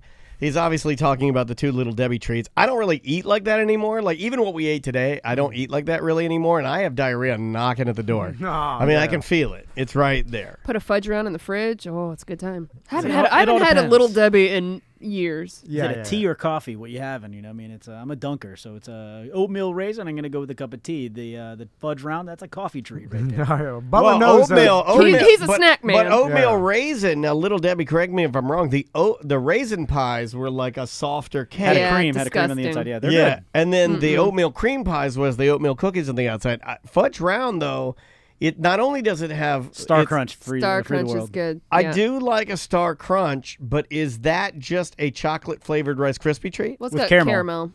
At Caramel Center. Yes, it does have caramel. Yes, it does have caramel. Delicious. Zebra cakes? Were they? I'm out. No. I don't like any of the cake. I don't like that type. white crap. Christmas tree? Take the chocolate one. No. You know what my mom used to eat? Swiss cake on rolls? With road Sunkist? trips is, besides from Sunkist, Nutter butter bars. the Ooh, Nutter Butters. snowball. Oh, wow. She's a snowball. Which The is coconut ball? fucking disgusting. Those They are disgusting. fucking disgusting. I don't like coconut. That's a white though. trash treat, right? Yeah. Fucking disgusting is Yeah. also a Pantera song, I believe. You pour some Sunkist on a snowball and you will actually form a trash person, and they'll immediately start. So smoking. if I were like to No conjure, offense, if I Mom. were the Witcher and I were going to conjure your mom, it's just like pentagram on the ground, snowball, pour out one for my homie Sunkiss, and then she appears, right? Yeah. You'd have to stick Parliament Light 100 in the snowball. Hey, don't threaten me with a good time. And I then- used to smoke Parliament, so I'm right there with your mom. When you light it, that's when it happens. Anyway. Let me see what else I got here. Man, the voicemails, and guys, please leave us voicemails. We love to hear from you. And I know you're bored right now. You're, trying to do the best you can, and leave us some voicemails like this one right here. What's your name, Brandon? Hey guys, my name is Dan. I'm first-time caller. Reason for my call: you're talking about hot tubs. I've got a hot tub store in Orlando and in Daytona. If you want any details, you guys are killing me. Please call me. We can talk about it, and I can tell you what the reality is and what you should or shouldn't do. And I've been doing it since 1993, so I've been around it enough that I can tell you some pretty accurate answers. So if you want, give me a call back. I won't play his number, but I we will. played this, right? No, I different guy. I need a grift tub. I researched this morning because I thought the same thing. Different guy, and this guy actually ended up calling our home line. Like our 844 Tom and Dan. Okay. And I pulled his voicemail in, and his name came up on caller ID as Dan Badger, Hot Tub Man. Swear to God. I believe his name is Dan Badger. That is If pretty Samantha awesome. can look that up, like Dan Badger, the Hot Tub Man. Who are you talking to? This guy's just having a conversation. Put him on hold. I'll grab him right now. Just throw him on hold. What line? Line 2. Line 2? He doesn't want his name Is this Dan Badger, the Hot Tub Man? Oh, no, this is... Don't say your name if you don't want Yeah, okay. This Oh, is, sorry, Sam. I turned your mic off. There we go. Yeah, don't say your Well, name. I'll give you your name. Your name is you're Carole scraunchy. Carl Rover, the septic tank spelunker. Okay, your name is Scraunchy Turds. Scrotum Steve, go ahead. You got What's the mic. going on? Yeah, so I've listened to you guys for maybe like 4 years. I have a Tom story. All right. And I kind of want to pull a little grip onto it too. So, I told Sam, I just pulled my hard drives that have the police report, but I was arrested on a canoe for voting under the influence. Are you serious? Okay, hold on a second. You got a BUI? Are we out of $100 gift card prizes because this guy's the winner? That's automatically arrested on a canoe for BUI. I just want my BDM membership back in one of the beach hats. Now people are just calling in for beach hats, Tom. Thanks. Times are tough, Sam. Hold on. Well, explain to us the story how you get arrested for BUI on a canoe. Okay, so let me just shit. I told Sam the information. If she can look up my name, like I work in the States, so I don't really want to be identified. Yeah, no, I got you. I got have you. a really good job. Don't get yourself in trouble, man. I understand. I mean, Sam could tell us, or you could tell us, But, sir, well, because you were there. Well, he wants me to pull his mugshot. Have Sam look up the county, and it's a public record, so it's the best mugshot you'll ever see in your fucking life. I think sure of it. I love a good mugshot. I'm guessing Volusia County? Yeah, my county of Beth. Well, it happened. Osceola? It happened during the manic. It happened to where a bunch of people go to check manatees out, you know, You're a you Blue guys Spring. talk about it every once in a while. DUI at Blue Spring? Blue Springs canoe DUI? That's severe. What did you do? Hard to do because I've seen Okay, some okay. wasted That's motherfuckers. that's like getting a DUI at the Speedway Yeah. at Walt Disney World because you're like driving crazy on a track. You know, people I've watched shit-face drive boats around there, like boats that can kill people. So, how do you how drunk do you have to be, like visibly, to attract the attention? So I drank a 1.75 liter of vodka, and we bought a bunch of box wines with us, and and like a 12-pack of beer. So I drank a lot of that shit. At one point in time, I had Mardi Gras beads. The boxes on the box wine had fell apart, and I just wrapped Mardi Gras beads around them, and I was pouring fucking box wine on bitches off of boats. It was the best day of my fucking life. Until. Again, This goes along with spring break. Doesn't sound like good. Yeah, you sound like you're on a canoe right now. So, I'm on a headset. Hold on, let me take my headset off. I've been telecommuting. I'm fucking going nuts right now. So let me take off the headset. No, you're good. You're good. You're all right. 1 second. So, take us back to the day because I want to understand the plan. How old were you, sir, at this point? I was shit. I don't know, I was like 20, 21, 22. Okay. Like I think all of me and my friends just turned 21. Okay. So the plan was it was spring break. It was a small town, and Girls Gone Wild said they're coming to the fucking club, and they're coming to this small local area that we hang out and do like boat stuff at. Okay. It's like very shallow water where you could pack a lot of boats and have a pool party. And so we did that You heard Girls Gone Wild was gonna, they're coming. They're coming to town. What year was this? Oh, absolutely. Yeah, I heard Girls Gone Wild, and Late I 90s? was like, we got to do it. It had to be late 90s. This was 2010. 2010? Whoa! Didn't that guy get arrested? Girls Gone Wild still 2007? God, if I'd have known that, I'd have kept my subscription. Like the guy was in jail around that time, Yeah. right? He went to jail for like and then those other guys tax evasion. extorted him by sticking Well, a I dildo found in your his records, but I don't have your mugshot. So, text me the name. Did you find the police report? I did. Okay, You got a couple so charges on there, buddy. Here's the thing. Here's the thing, guys. Like, I do have to say, I dropped an expletive in there that's not cool. Like, it was a not cool thing that I said at the very end. Man. Did you But- call the cop N-word? Oh, God. Man. Okay, but Now, I would give you a pass if you're like, this manatee's my N-word. Because then I'm like, he's drunk. He's No. How I did you will say say, it? I You will went to say, UF, I didn't will you? say Like a that bounty it hunter, was or very like- uncool. I dogged a bounty hunter did, bro. I totally did. Oh, you But said there you was want to be no black cops there. buried with There were the no black people there N-words? at all. What does it matter? there was You no- don't say there it. was- You don't just because Yeah. there's no black people doesn't mean I you get a know, chance to I say know, it. I know. Oh no. Dan, there's so much alcohol that was involved in this whole thing. Like I was alcohol I was makes out you of it. read the police report. Alcoholic We got a DUI. It doesn't, we got it doesn't make you past- racist. read It from lets you past say a two. racist thing. So, how again? So, explain to me how wasted you have to be to have the FWC or the boat cops come to your canoe and then start giving you a field sobriety. You got to be breath N-word out- screaming crazy. Like, what were you I'm doing? going to give you the best All right. So what had happened is I was literally in the fucking. I was in the right on this one. I told all of my friends, I was like, instead of taking the boats with motors, let's take canoes and get shit-faced drunk, and then we can navigate our way around the boat. You're a fucking It's a big genius. boat party. So you were trying to be responsible. Absolutely. So I had designated drivers waiting at the shore for when we came back to load all of our boats up and take us to the next party. All like right. I thought this whole entire thing out.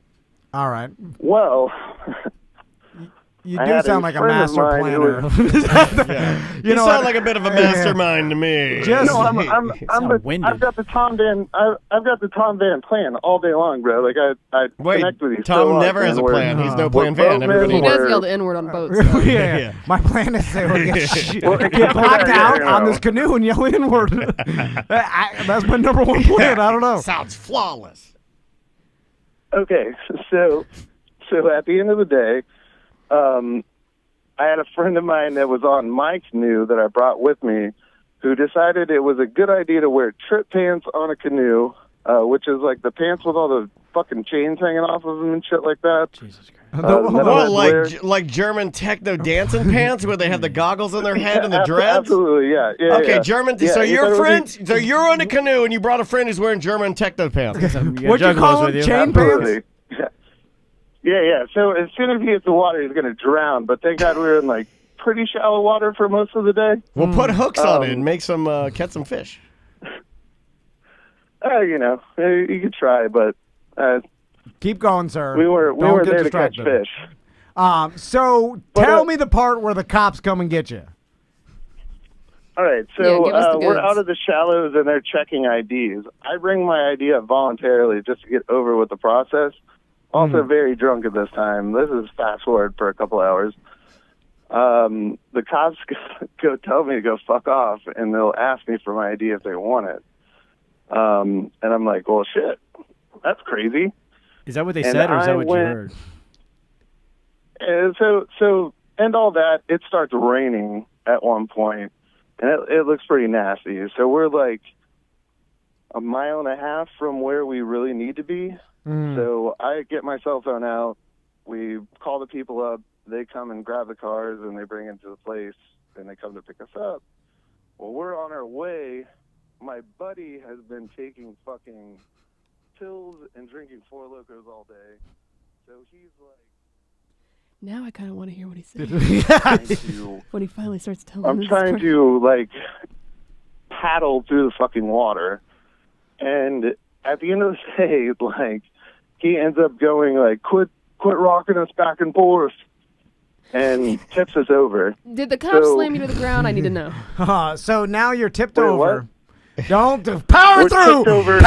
Oh my God, he blew his head. I can't take it! Yeah, we're Get over. to the Go! Go! Please! I'll call you the N-word. Sorry, sir. Okay, so we're overboard at this point.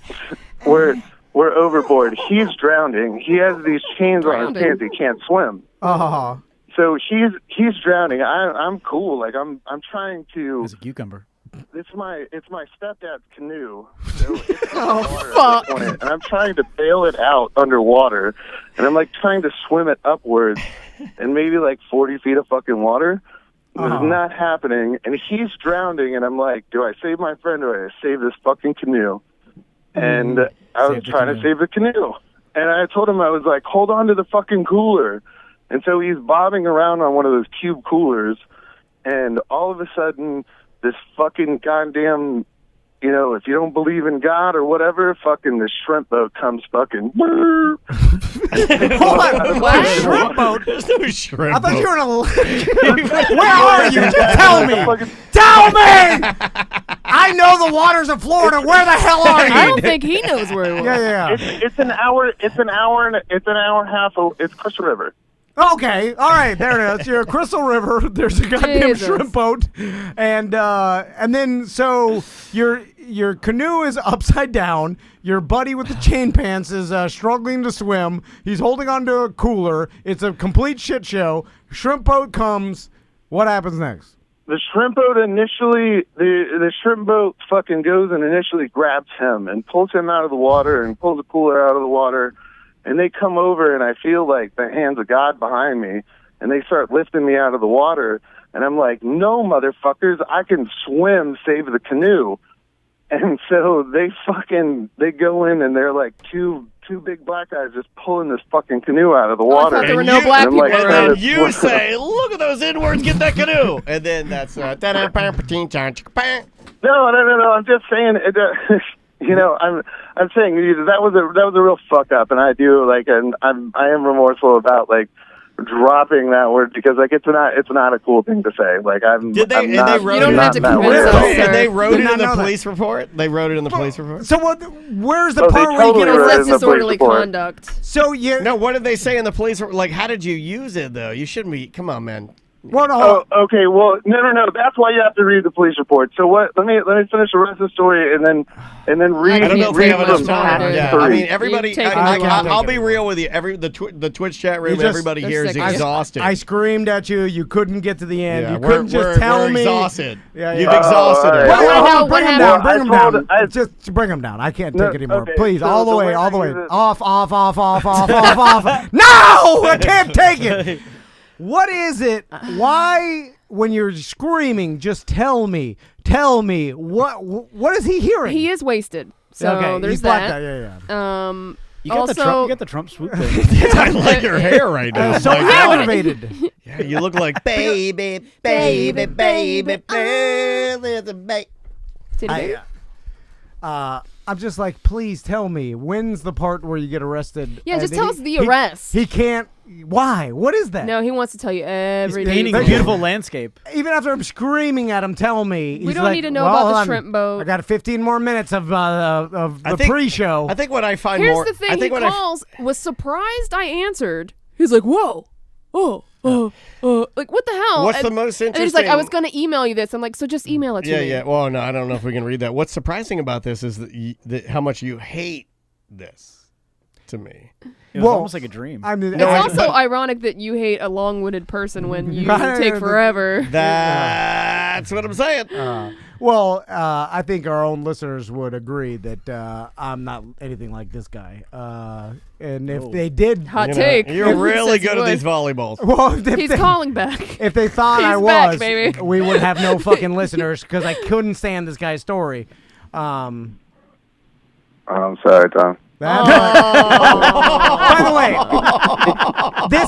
this is a great example. He apologized. He's so You should. sad. You should. Tell Tom how sorry you are. Now suck his dick. I'm really sorry. Because I don't know. I love you guys. I listen to you guys all the time, but I'm totally a grifter. Like I use my friend's BDM and.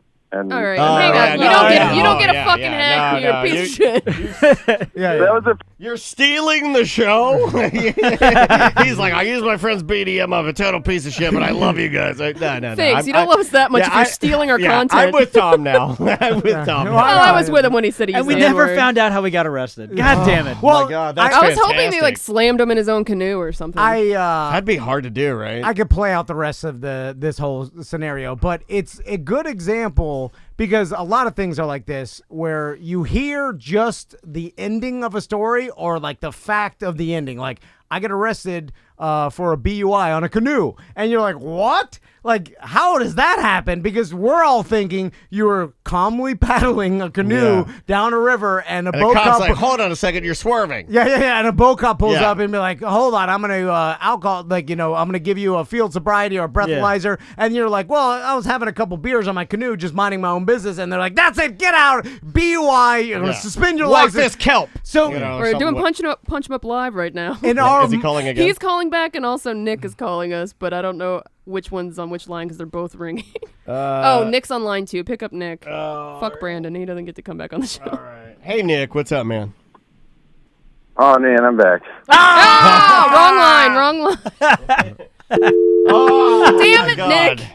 but we hear. I like a good spicy ending to the show, though. This is fun. Yeah, well, it's. It is funny, like in the chat, people are saying he was just giving out information he didn't need to. Like, you didn't have to tell us you used the N-word. You didn't have to tell us you're stealing the BDM shows. Yeah. Didn't That's the care thing, that his he's buddy being- was in chain pants. Yeah. It was going to let him drown. Yeah. Completely honest when you're drunk, I guess, right? Yeah. And No filter. But it's like, oh, well, you weren't minding your own business, canoeing down the river, You were having shit-faced. having a couple beers. You fucking tipped over your canoe, shit spilling out. Your buddy's drowning. You're in the canoe screaming at some guy in a shrimp. But like, all like that is That's why why you they got got you. arrested. They arrested you. But in our mind, we went to, oh, this guy was minding his own business on a canoe. Why did piece of shit? Cops just arresting someone for nothing. Like, I've been drunk all the time on canoes. No big deal. but this is the reason. It's because you act like this, and it's your behavior that got you arrested. Christine's killing me. She says, he's been listening for 4 years with somebody else's membership and is a racist and calls that grifting.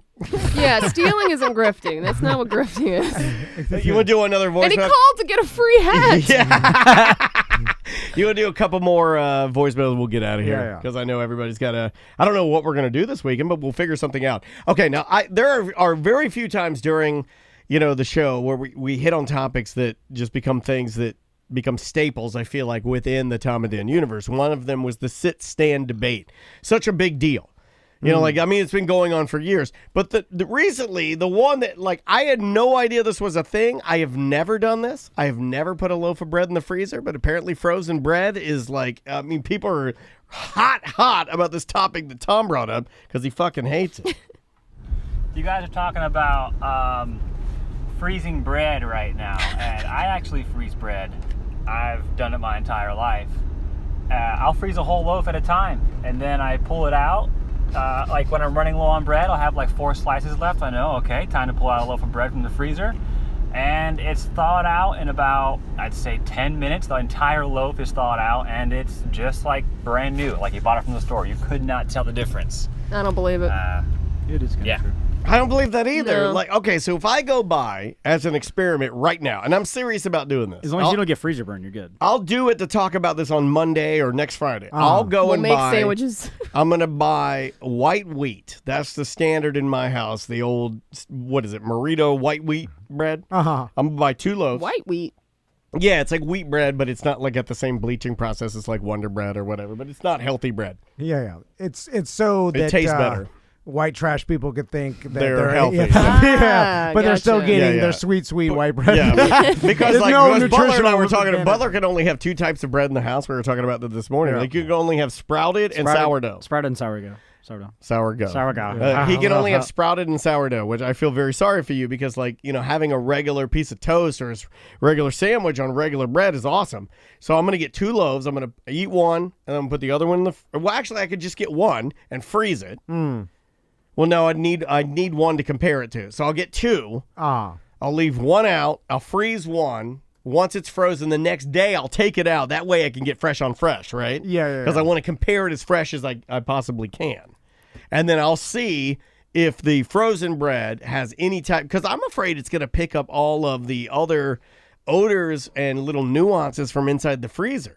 It's still in the bag. Listen, I'm against frozen bread. But it's not airtight or it wouldn't, mold or dry out right? My whole thing is I understand that maybe it's more convenient than buying a fresh loaf of bread after your bread is done.